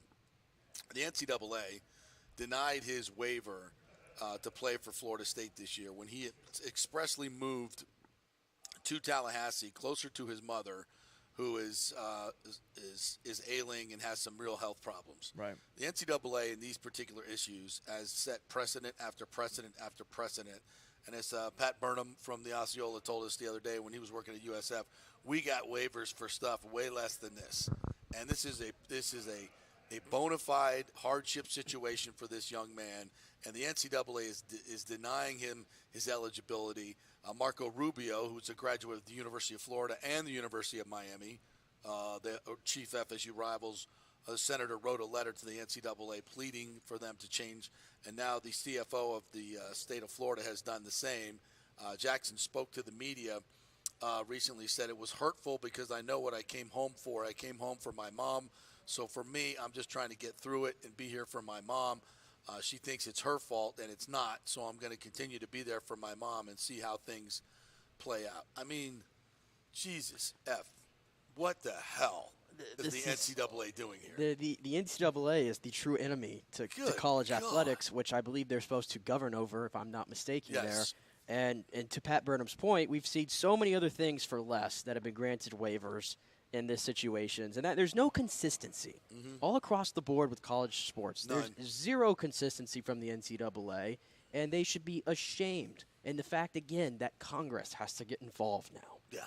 It's like, I love seeing bipartisan stuff and all that, but it should never really have to get to that point if you just do the right thing. And the NCAA seems allergic to doing that nowadays. Well, that's the problem. They haven't been doing the right thing for how many years? 20, 25 years. That's the reason why you have the NIL agreements in the first place. Yeah. I mean, they're so leadership. archaic, and unless somebody would have took them to task and sued them, you would have never had any NIL agreement, because as long as the university and the chancellors and everybody else is getting that money for the Tim Tebow jersey, it doesn't matter if Tim Tebow or anybody else is receiving their money on their likeness or anything else. So is it shocking to me? No, it's not shocking to me. The NCAA is all about money at the end of it. Yeah, and I'm curious, too, because just more on the NCAA, not pertaining to this issue, but have you seen, right, that I think it's coming out really, really soon here, is that whole Swamp and Kings documentary on Netflix? It's about the Florida, the Urban Meyer era. Oh, right. Yeah, it's coming out on Netflix. Yeah. And just given the 08, 09 teams. Yeah. Given what I learned in the Netflix documentary on Aaron Hernandez that came out and some of the information that was hidden there, I'm curious if we're going to see anything with the NCAA from that era of things they potentially might have known, covered up or whatever, including Urban Meyer. I'm just curious to see what we're going to get out of that. I know Urban Meyer covered it up. Right. Yeah, the shooting, Aaron Hernandez shot 3 people, and he was ID'd at the scene by many, in fact, the people that were shot. Right. But those people conveniently could not ID him when other gangbangers visited the hospital and told them that was not Aaron Hernandez that you saw. Right. But wait a minute, it was the guy with all the tattoos and the head. I've known, we've run into him 3 or 4 times. No, you don't remember it that way, do you? No, I do not. No, I do not. But the cops did. They went to Urban Meyer and said, this is what happened. He knew damn well that Aaron Hernandez shot 3 people and played him for 3 years after it. I mean, yes, that will come out in this documentary. Once again, I ask you. Jesus. I ask you because of the same things with the Johnny Manziel documentary. Yeah. The same thing with the Manti Te'o situation. This was all kind of happening around that same era. Yeah, it was. What were we doing in journalism during this time? Can someone please catch me up here of how we missed ESPN, key facts to most of these stories? ESPN did an expose on the Hernandez thing at that particular time. At that time, they did. They did, because I was talking about it on my radio show. I read the report, the police report. Go read the police report. It's very clear in the police report that was Aaron Hernandez. Well, why who did shot this? Those kids. But so why is it though that, like, at least from my standpoint, maybe I was living under a rock, but I have to think most people found out about this originally when this documentary came out a couple years ago. How does that happen? That it gets swept under the rug? Because everybody was embracing the Florida Gators and Tim Tebow and the greatness. SEC, Everybody big was money. Right. Johnny Manziel. It's the same thing with the home run contest with Mark McGuire and Sammy Sosa. Right, You didn't want to find out that Nobody they were wanted to know about cheating. the dirty underbelly. Nobody wanted to know that. Now it comes out later. Well, after you collected the money, that's okay. After you get your national Right. championships. Yeah, exactly. I'm not trying to be anti-Gator here. I'm more anti-Urban Meyer than I am will just- anti-Gator. It was to be 20, honest like with you. 25, 26 arrests during that time, and almost half the class. Right. And meanwhile, you had the biggest saint in college sports history Tebow, yes. with John 3:16 on the eye black and They hid the behind prayers. him a lot. Like that, I think that may be it, right? Honestly, that was their identity, was Tim Tebow, and everything else was just playing background noise. And honestly, if you want to give him the credit for having those national championships with the Florida Gators, you also have to give him the criticism for the way Aaron Hernandez turned out. Because if you have a guy that's supposedly a teacher and he's coming into my house and recruiting this man, and he knows what's going on, and he's still conditioning that's his blame, and nobody will talk about that. Again, this is not the institution. This is the man that was running it at the time. Right. Because Urban Meyer did the same thing at Ohio State. Yep. Maybe not to that. Well, there were a lot of questionable things of that. It was the man, not the There's been institution. questionable things that have followed him everywhere. Exactly. Ever since he got into that prominent position at Florida. And I think Florida, when they realized what was going on, they were like, yeah, you need to leave. Yeah. You need to leave. Yeah, because that was always odd, right, of how his exit was? Yeah, it was very with odd. all the success. Yeah. Goes from Utah to Florida, and then he goes away for a couple years because supposedly he has health problems, and then comes back to a big fat contract from Ohio State, and then goes to the Jacksonville Jaguars and completely ruins that team. He's in the running for the worst head coach of all time. He has to be the worst head coach Ever. of all time with some of the things he did, kicking kickers. And No, Doug Peterson just proved it by turning Trevor Lawrence into a franchise quarterback in 1 year. Coach, 1 year to the this just playoffs. in. Coaching matters. This just in. Coaching matters. Yeah, absolutely. All right, we're going to take a quick break. When we come back, we're going to do the Gator Report. We're going to talk about the Florida Gators. Scott Jeeves going to join us from the Jeeves Law Group, big-time Gator. They've got a very interesting season themselves coming up. I am interested to see how Gator fans are going to handle this, how Billy Napier's going to handle it. He's got a lot of good young players, but it's a murderer's row schedule. So we'll do some Gator talk when we come back. Stay with us.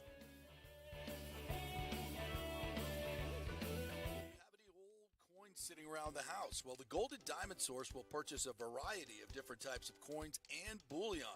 Their gold buying program includes sterling silver, silver, platinum, and watches. They also accept unusual pieces that other jewelry stores do not, such as gold bars and sterling silver flatware. The list of items they do accept is far more extensive than those they don't, so check it out. While you're there, you can check out the largest collection of any family-owned jewelry store in the country, especially with summer coming to an end. The holidays are right around the corner. Never too early to start your holiday shopping, especially if you're planning on getting engaged or have any birthdays or anniversaries coming up. Come on in and find out what buying jewelry should be like with an expert staff of gold and diamond jewelry enthusiasts. And the best part, they treat you like family. And if you're worrying about price, don't. The Golden Diamond Source has something for everyone's budget. They even have a layaway. If you stop in and get your favorite piece now, you can have it paid off by Christmas. Plus, you can even finance your purchase with 0% interest for up to 5 years, and you can get a $5,000 diamond for only $83 a month. It's the greatest folks in the world, Julie and Steve Weintraub, the Golden Diamond Source, 3800 Olmerton Road, always online at thegoldendiamondsource.com. JP here for the Jeeves Law Group, Jeeves. Call for a free case evaluation, 888-9-JEEVES. That's 888-9-JEEVES. We're local, we're trusted. The law firm brings over 80 years of combined legal experience focusing on clients in Tampa Bay, the state of Florida, and national class action cases. If you're injured, get that free case evaluation, no cost to you.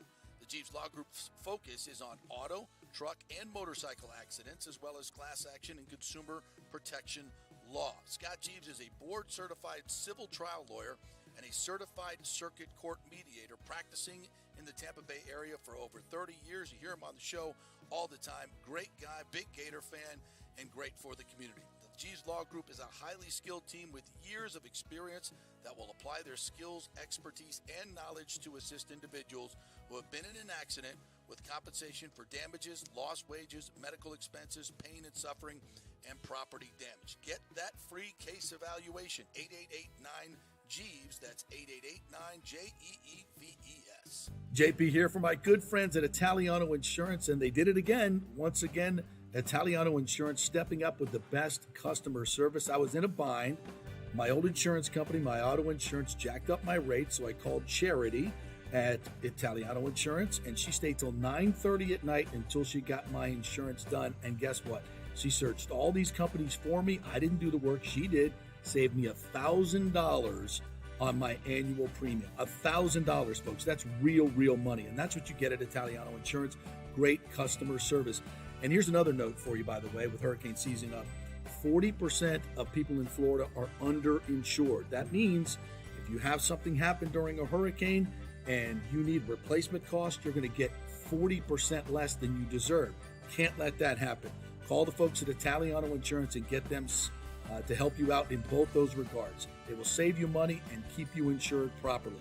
That's 813-877-7799. Great folks in the community, been doing it for over 60 years. Italiano Insurance, 813-877-7799. Ladies and gentlemen, are you looking to lose weight or just lean up for bathing suit season where there are so many diets and chiropractors and weight loss clinics out there? You don't know where to start, right? We'll start at Bay Area Modern Medical Center. Chris Lugo, PA, and his professional staff will devise a personal plan for you that gets results and will help you keep the weight off. Everybody metabolizes food and supplements differently. Many of these other approaches are designed for the masses. So how's that going to work for you specifically? It's not. Chris will spend one-on-one time with you to find out what works best for you. so the weight comes off safely without the use of harmful drugs and side effects. Call 844-977-3477 or go to BAMMC.com. Tell them JP sent you for priority scheduling. 844-977-3477 or BAMMC.com. Pure sports. JP is back on. Welcome back. FanStream Sports. All right, welcome back to the JP Peterson Show, brought to you by this man, Scott Jeeves of the Jeeves Law Group. Welcome in, Scotty. How are you for our Gator report? I'm you big doing, Gator, you? I'm doing well. You know, hoping we win the Utah game, obviously. Jumper, you're telling me stuff that I don't even know, like about Utah. I haven't done my handicapping yet. First of all, welcome into the show. Thank you so much for supporting the show. All of our fans out there, thank you very much for supporting the show because we, as an independent voice here, we get to be a lot more candid than maybe some of the other outlets out here. So we appreciate you really supporting that freedom of speech, man. That freedom of speech we talk about here every day. We encourage it. We covet it, and we will defend to the death your right to have free speech on this show. You could say anything you want about the Seminoles. No. Anything you want, Scott. I'm actually rooting for them. You guys have that big game against LSU, which is not Gator-oriented, but you guys got a tough game.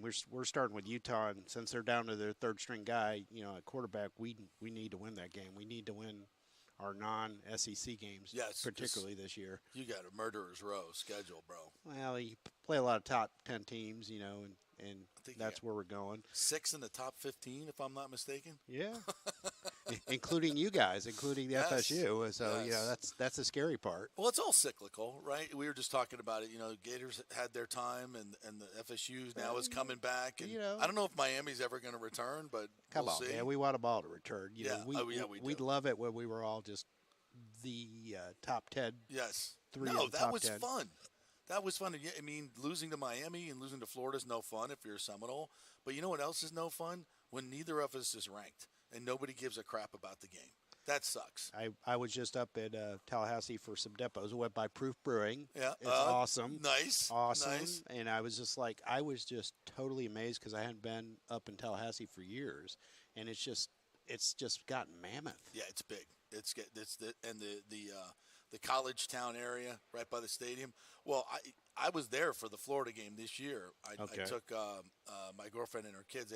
Was it that game? I forget. Anyway, it was I went with my son to that game. That happens when you get older. You forget a lot. I forget what the hell I was. No, it took my son to the game, and we had a great time. And that took me back, man. That game was fantastic. I mean, back and forth.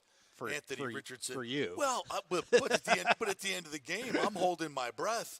Anthony Richardson's got the ball in his hand, and they go down and score. You win the game, and I'm thinking, if he starts running, I don't know if we can tackle that dude. Yeah. He's that good. Now the starting quarterback for the Colts. How about that? I'm shocked. I thought they were going to hold him back a little bit. Yeah, I did too.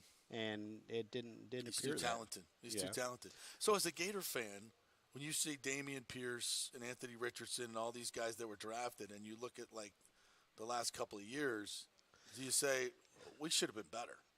I think everybody does. I mean, it's shocking to see the amount of talent, but you're also in the SEC, right? And then there's that. There's that, yeah. And then you're playing your Alabama, LSU's, your Georgias. So I understand some of the losses. I understand, but that's the respect of the talent level. I mean, you guys. You and Clemson now have got a little bit better deal in the ACC, so you're going to stay there, but you're going to attract that talent level. Yeah. And it's that talent level that raises you to the next stage. I mean, since I was last here, the Pac-10 is now imploded. It has imploded. And they're all the Pac-4. gone. Yeah, the Pac-4 or whatever they are now. They've got to go somewhere.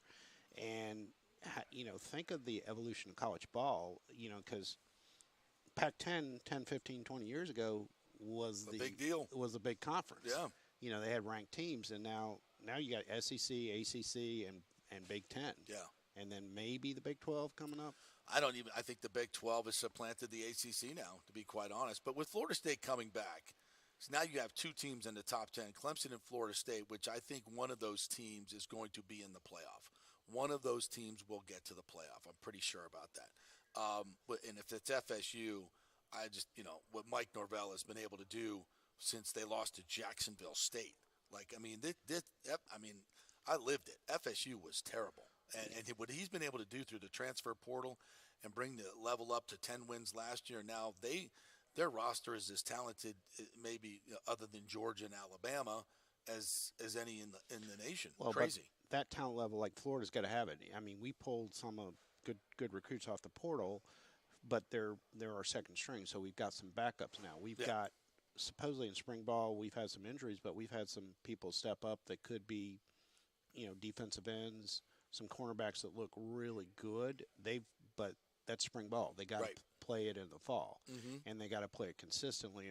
And then at SEC level, even the ACC level, you got to play to another level and really kind of push it. And I think that's where the Gators right now, if you look at all their stuff, it's going to be interesting. I think it's a key, and it's very blasé. But our quarterback, the guy Graham Mertz, we got him out of Wisconsin. He's got to step up, and he in his latest interview, he came off really well. I mean, it sounds like he's like a kid in a candy store. He's got that. He seems like he has control of the offense, and it seems like they have options. I think we need that, and we've got to be more creative than anybody else. Like you say, we're playing at Georgia. We're playing some other teams, so we've got to do something more interesting on the field, and we can't have another last season. Yeah, like we can't keep doing that. That's not UF football. I think Florida, with the schedule that they're playing this year and the young people that he's going to play, because I think Billy Napier is committed to the future. He's going to play a lot of freshmen and sophomores, and he has to. And those are probably the more talented players anyway. He had a good recruiting class last year, and they're ranked number 2 this year. So he's doing what they wanted him to. Dan Mullen didn't want to recruit, as you know, and didn't recruit, right? And he openly said it a couple of times. I mean, Napier's been committed to it. Exactly. Look at the amount of coaches he brought in to do the recruiting. Yes. So, okay, but how much more I think he's a great coach, so don't take this as a threat, but there's only so much more patience. So next year or the year after, he better produce some winning results. That's I'm just saying the reference of this year, ball. Be patient. I don't see more than 5, probably 4 wins. But the number that matters is the 2. This 2 on that recruiting class. That's how you start to build. It took Kirby a few years to get, he put 3 of those classes together, and he won back-to-back national championships. The problem with that is Kirby didn't have any 4-1 seasons. No, he didn't. And that's a tough thing in the SEC to have that. Florida is not expected to be at, and I'm sorry for Vanderbilt fans, it's not expected to be at Vanderbilt level, and that's a problem. We got to do something like beat Kentucky. If we lose to Kentucky, I may go to that away game because that's you can do there's other stuff to do in Kentucky besides drink bourbon. Yeah, is what you're talking about. So the we bourbon trail. Do the trail. At least if we lose, then at least I've done the trail. So I had something. So you've got to have a win like a Kentucky or something like that, or even, heaven forbid, we beat FSU. Come on. It can happen. We need that kind of win this year. Can you imagine if FSU's on their way? FSU's got to beat LSU. If they can beat LSU in the opener, that gives them a little bit of padding. That means they can lose at Clemson. Yeah. Still, now they're going to have to play Clemson again because they'll get rid of the division in the ACC. They may have to beat them twice. But either way, I think they can get there with 1 loss. Well, but FSU, and then if Florida ruins that, FSU could lose to LSU and then run the conference and still be well positioned. Yeah, absolutely. And Florida, and then Florida waiting there at the end at home. If we got a 4-win season and we actually beat you, then it's a 10-win season. It's a 10-win season. I do the little touchdown dance. It's kind of when you guys knocked us out a couple times. You're like, what the. It's the worst feeling in the world. Well, the last I think Bobby's last game, when we dedicated the damn field, and freaking Ron Zook comes in with a 5-win team or whatever the hell that was, and beats us. I'm just like, did that just freaking? That's one of those pit of your stomach games. Like back in the day, the wide right. I'm hoping for a pit of this stuff. I know. This year. That's what makes it so good. We've got to have those, and our players have got to play a level up. Yeah, and they will. and they will. Listen, even last year, Florida State was a prohibitive favorite, and look how that game turned out. Back and forth, back and forth. It just, you never know, and that's what makes it great. That's why we love it. So I have to ask you this question. Obviously, FSU is not going to stay in the ACC. That's not happening. They're going to go to the Big Ten or the SEC. I think with the cut of with Clemson and FSU getting a little bit of cash, you guys more cash the deal that they cut the ACC. I think that helps them stay there, and then you're also the star for at least a few years. Maybe one more year. Maybe one more year. I bet you 3. Okay. I bet you 3. Well, they're not staying there forever. I bet you they got at least 3 more years there with the cash, All they're the big dogs and I think FSU, if they're smart, and so Clemson too, they're going to play the Big Ten and the SEC off of each other. They're much more a natural fit for the SEC. I agree. We've discussed that before. They're a cultural fit for the SEC, but I think that's a better financial deal with the Big Ten. The Big Ten needs Florida. Yeah. They need the state of Florida, and they need the Southeast, and they could capture that with 2 premier programs. So that incentivizes them. They can make more money. They will get more TV money, and then they can pay these 2 teams that come in. So then where's Florida State going, obviously? If they had their choice, I'm weird. I like the Big Ten. But here's the thing. If it comes at the expense of playing Florida, I would go SEC. I don't want that rivalry to ever go away. I don't think that's going to happen in a year regardless. I think the rivalry will stay even if they went to the Big Ten? Even if they went to the Big Ten. The only thing that may happen with that is they may switch that rivalry around. It may be every other year or something just because of the grinding schedule of the SEC. I don't want that to go away, though. But the grinding schedule of Big Ten for you guys. That would be a determining factor for me. If we were not going to be able to play Florida moving forward or Miami, I would choose the SEC. So, but if we could still keep those rivalries and go to the Big Ten, I would choose the Big Ten because I think it makes you a more national brand. Yeah, but think of how big the conference would be if you guys went to the Big Ten or even if the SEC expanded. You've got so many internal games that you're going to have to play. Exactly. That maybe they may go to all conference games just from a money standpoint. So it's a weird thing, but to me the most precious thing about college football are the rivalries, the regional rivalries, Miami and FSU. If we can't play those games, I just think we should, like FSU should be playing USF almost every year, FAU. They should be playing all the Florida schools. I'd rather see them play that than freaking bring in Slippery Rock. Well, but do you want to see us playing, Florida or Florida State? Do you want to see them playing UCF? Yeah. That's now gone off to, every once in a while, yeah. We'd like to beat that ass. Nick Gaddis over there would beat that UCF ass. And the UCF, that's their game of the year. Exactly. They highlight, hey, we're going to play, the big dogs of the state. Yeah. And recruiting-wise, I don't know if it's necessarily, why take a chance if you're Florida State. I get that, but I think here's the other thing. Now that we're in a 12-team playoff, right? 12-team playoff is coming. If you're in a conference, right, and it doesn't matter how many wins you have, just win your division. And everybody's playing a similar schedule, right? So win your division, get in the conference championship game, get to the playoffs. You could see 3 and 4 loss teams making it through, and which would especially in the SEC. Exactly. That's a reason. So you can do outside. You can do these non-conference games instead of saying, "Oh, we might lose one and it would kick us out." No, you'd still have a chance to win your division because those games wouldn't count in division, and it would encourage better scheduling. So I think UF is never going to leave the SEC. There's no reason for us ever to. But maybe Vanderbilt should though. I think they like that check they get for football. Do. That supports what all do their, they bring to the table is what I'm asking you. Baseball, basketball. Yeah, that's it. Yeah. They're bringing other stuff. But you've got these great things, and we really got to look forward to building the brand. And remember, SEC, Florida's going to eventually be playing Texas, Oklahoma. I know. Think of the new rivalries that'll come up. Think about when Texas A&M joined, and you get billboards saying we're going to beat you, Florida, and it's like they're starting rivalries. So I think you kind of got to love some of that stuff with the SEC. Yeah, it's a bold new world in college athletics. Scott Jeeves joining us, by the way, of the Jeeves Law Group, big Gator fan. The Gator Report brought to you by the Jeeves Law Group. I don't know if you saw this, but as we transition into NIL, which I know you're big into, what's his name, Ruiz, Scott Ruiz, the guy at Miami. If I'm Ruiz is his name. He's been, throwing that cash around.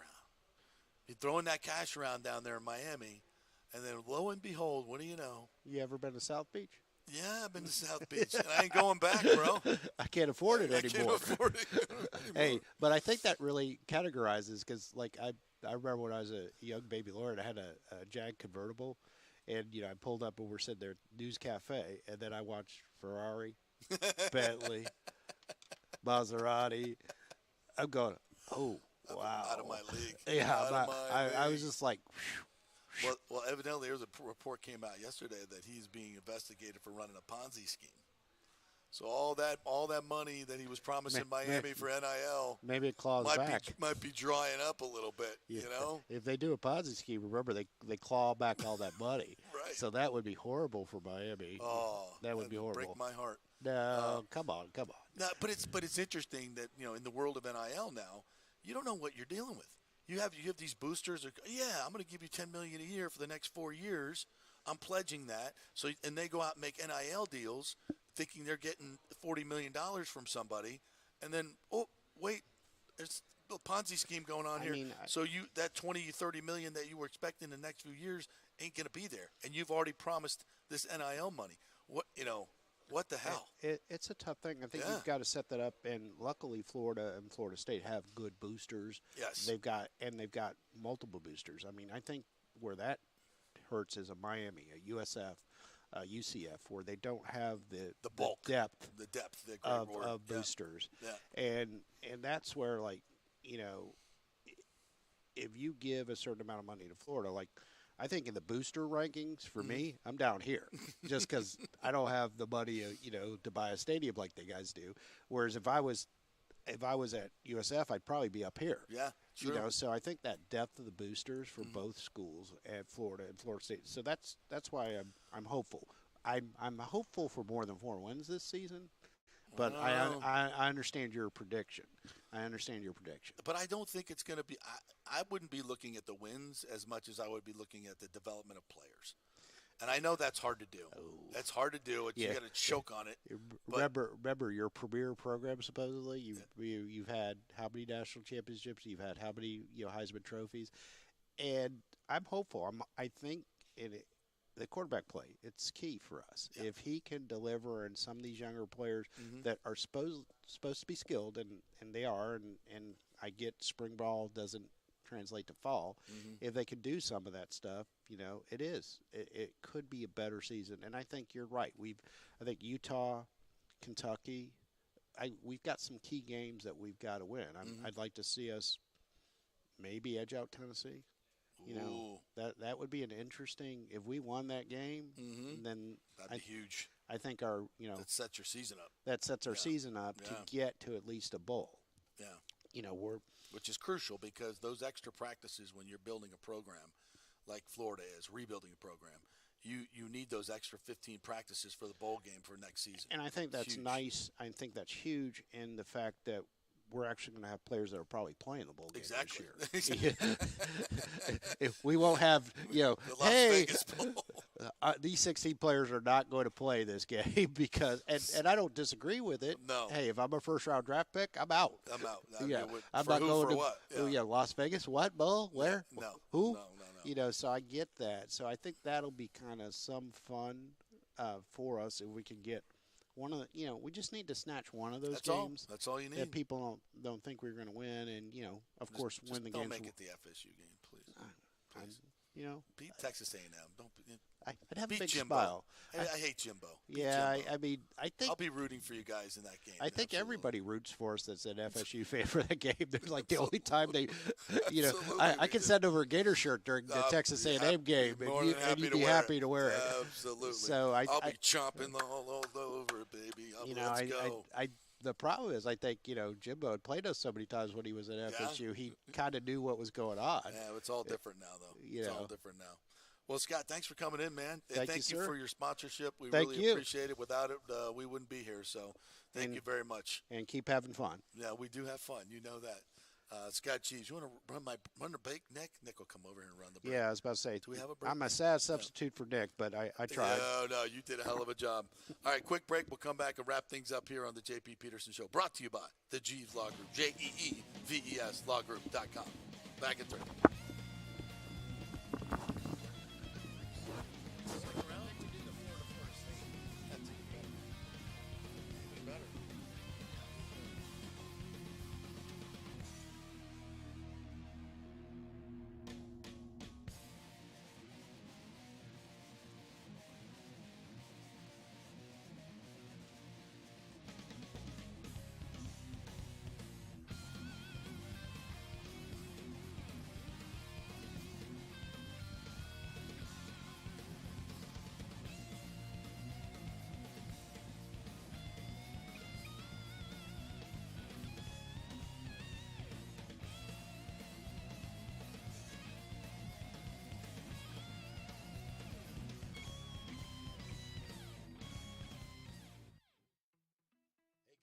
Experiencing those feelings of getting older, lower sex drive, fatigue, hot flashes, moodiness, or you just don't feel like you had the vitality you once had?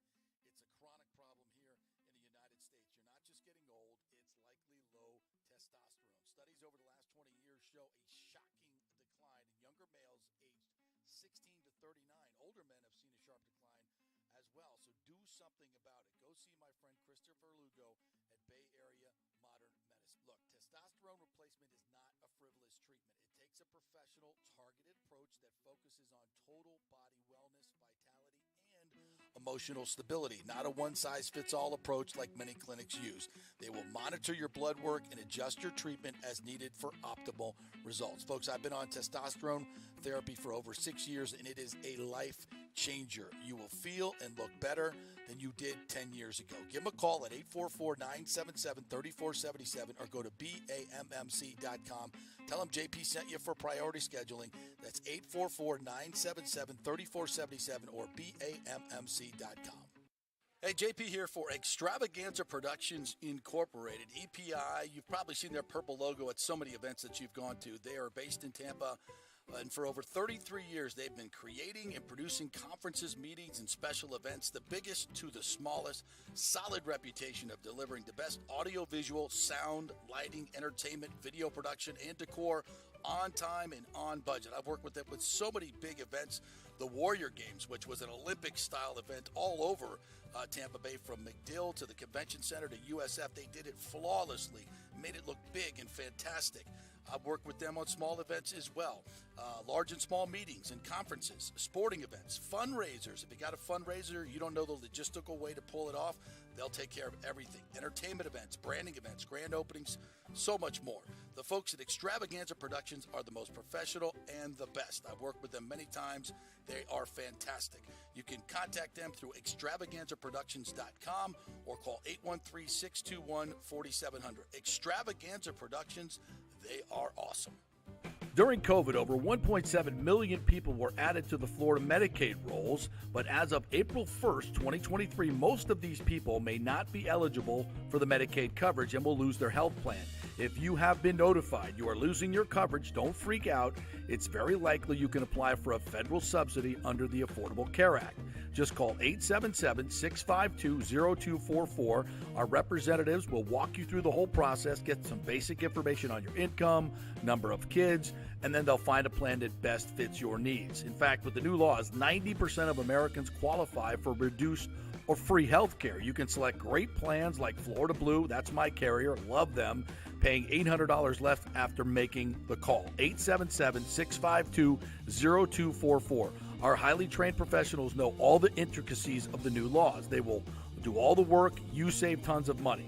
So if you're being dropped from Medicaid, fear not. Call 877-652-0244. Get real health insurance, free doctor visits, free blood work, no deductibles. 877-652-0244. Pure Sports. JP is back on. Welcome back. FanStream Sports. All right, welcome back. Nice of Scott Jeeves to stop by. And please, if you guys have any legal questions whatsoever, if you get involved in an accident, make sure you hit them up at the Jeeves Law Group, JEEVES lawgroup.com. and tell them JP sent you, because they obviously without them we would not be here. So if you enjoy this show, just give them a call over there if you have any issues, or just write them a nice note if you would. Just say thank you for supporting the show. We really appreciate it. Good people, all you Gator fans out there.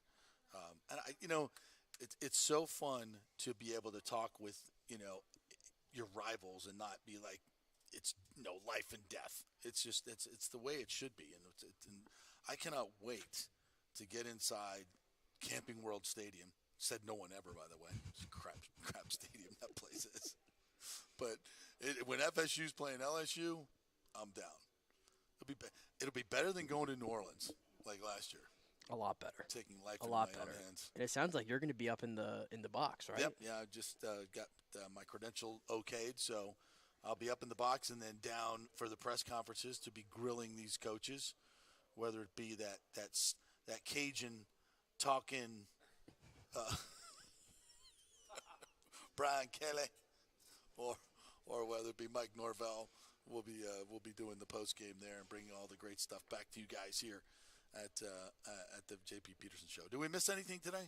I think we covered all of our bases in perfect time. We're out of time. We're out of time. We're out of time today. We hope to have Matt Matera on tomorrow from Pewter Report, who was up there eyeballing all these practices up there. So Bucks are done for the day, and they'll be. I cannot wait for Saturday night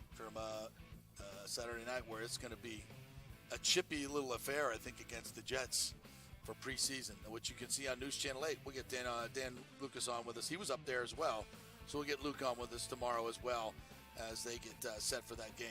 All right, thanks for joining us, everybody. We'll be back tomorrow. No Rays today, so we will talk to you tomorrow. All Buccaneers. See you then.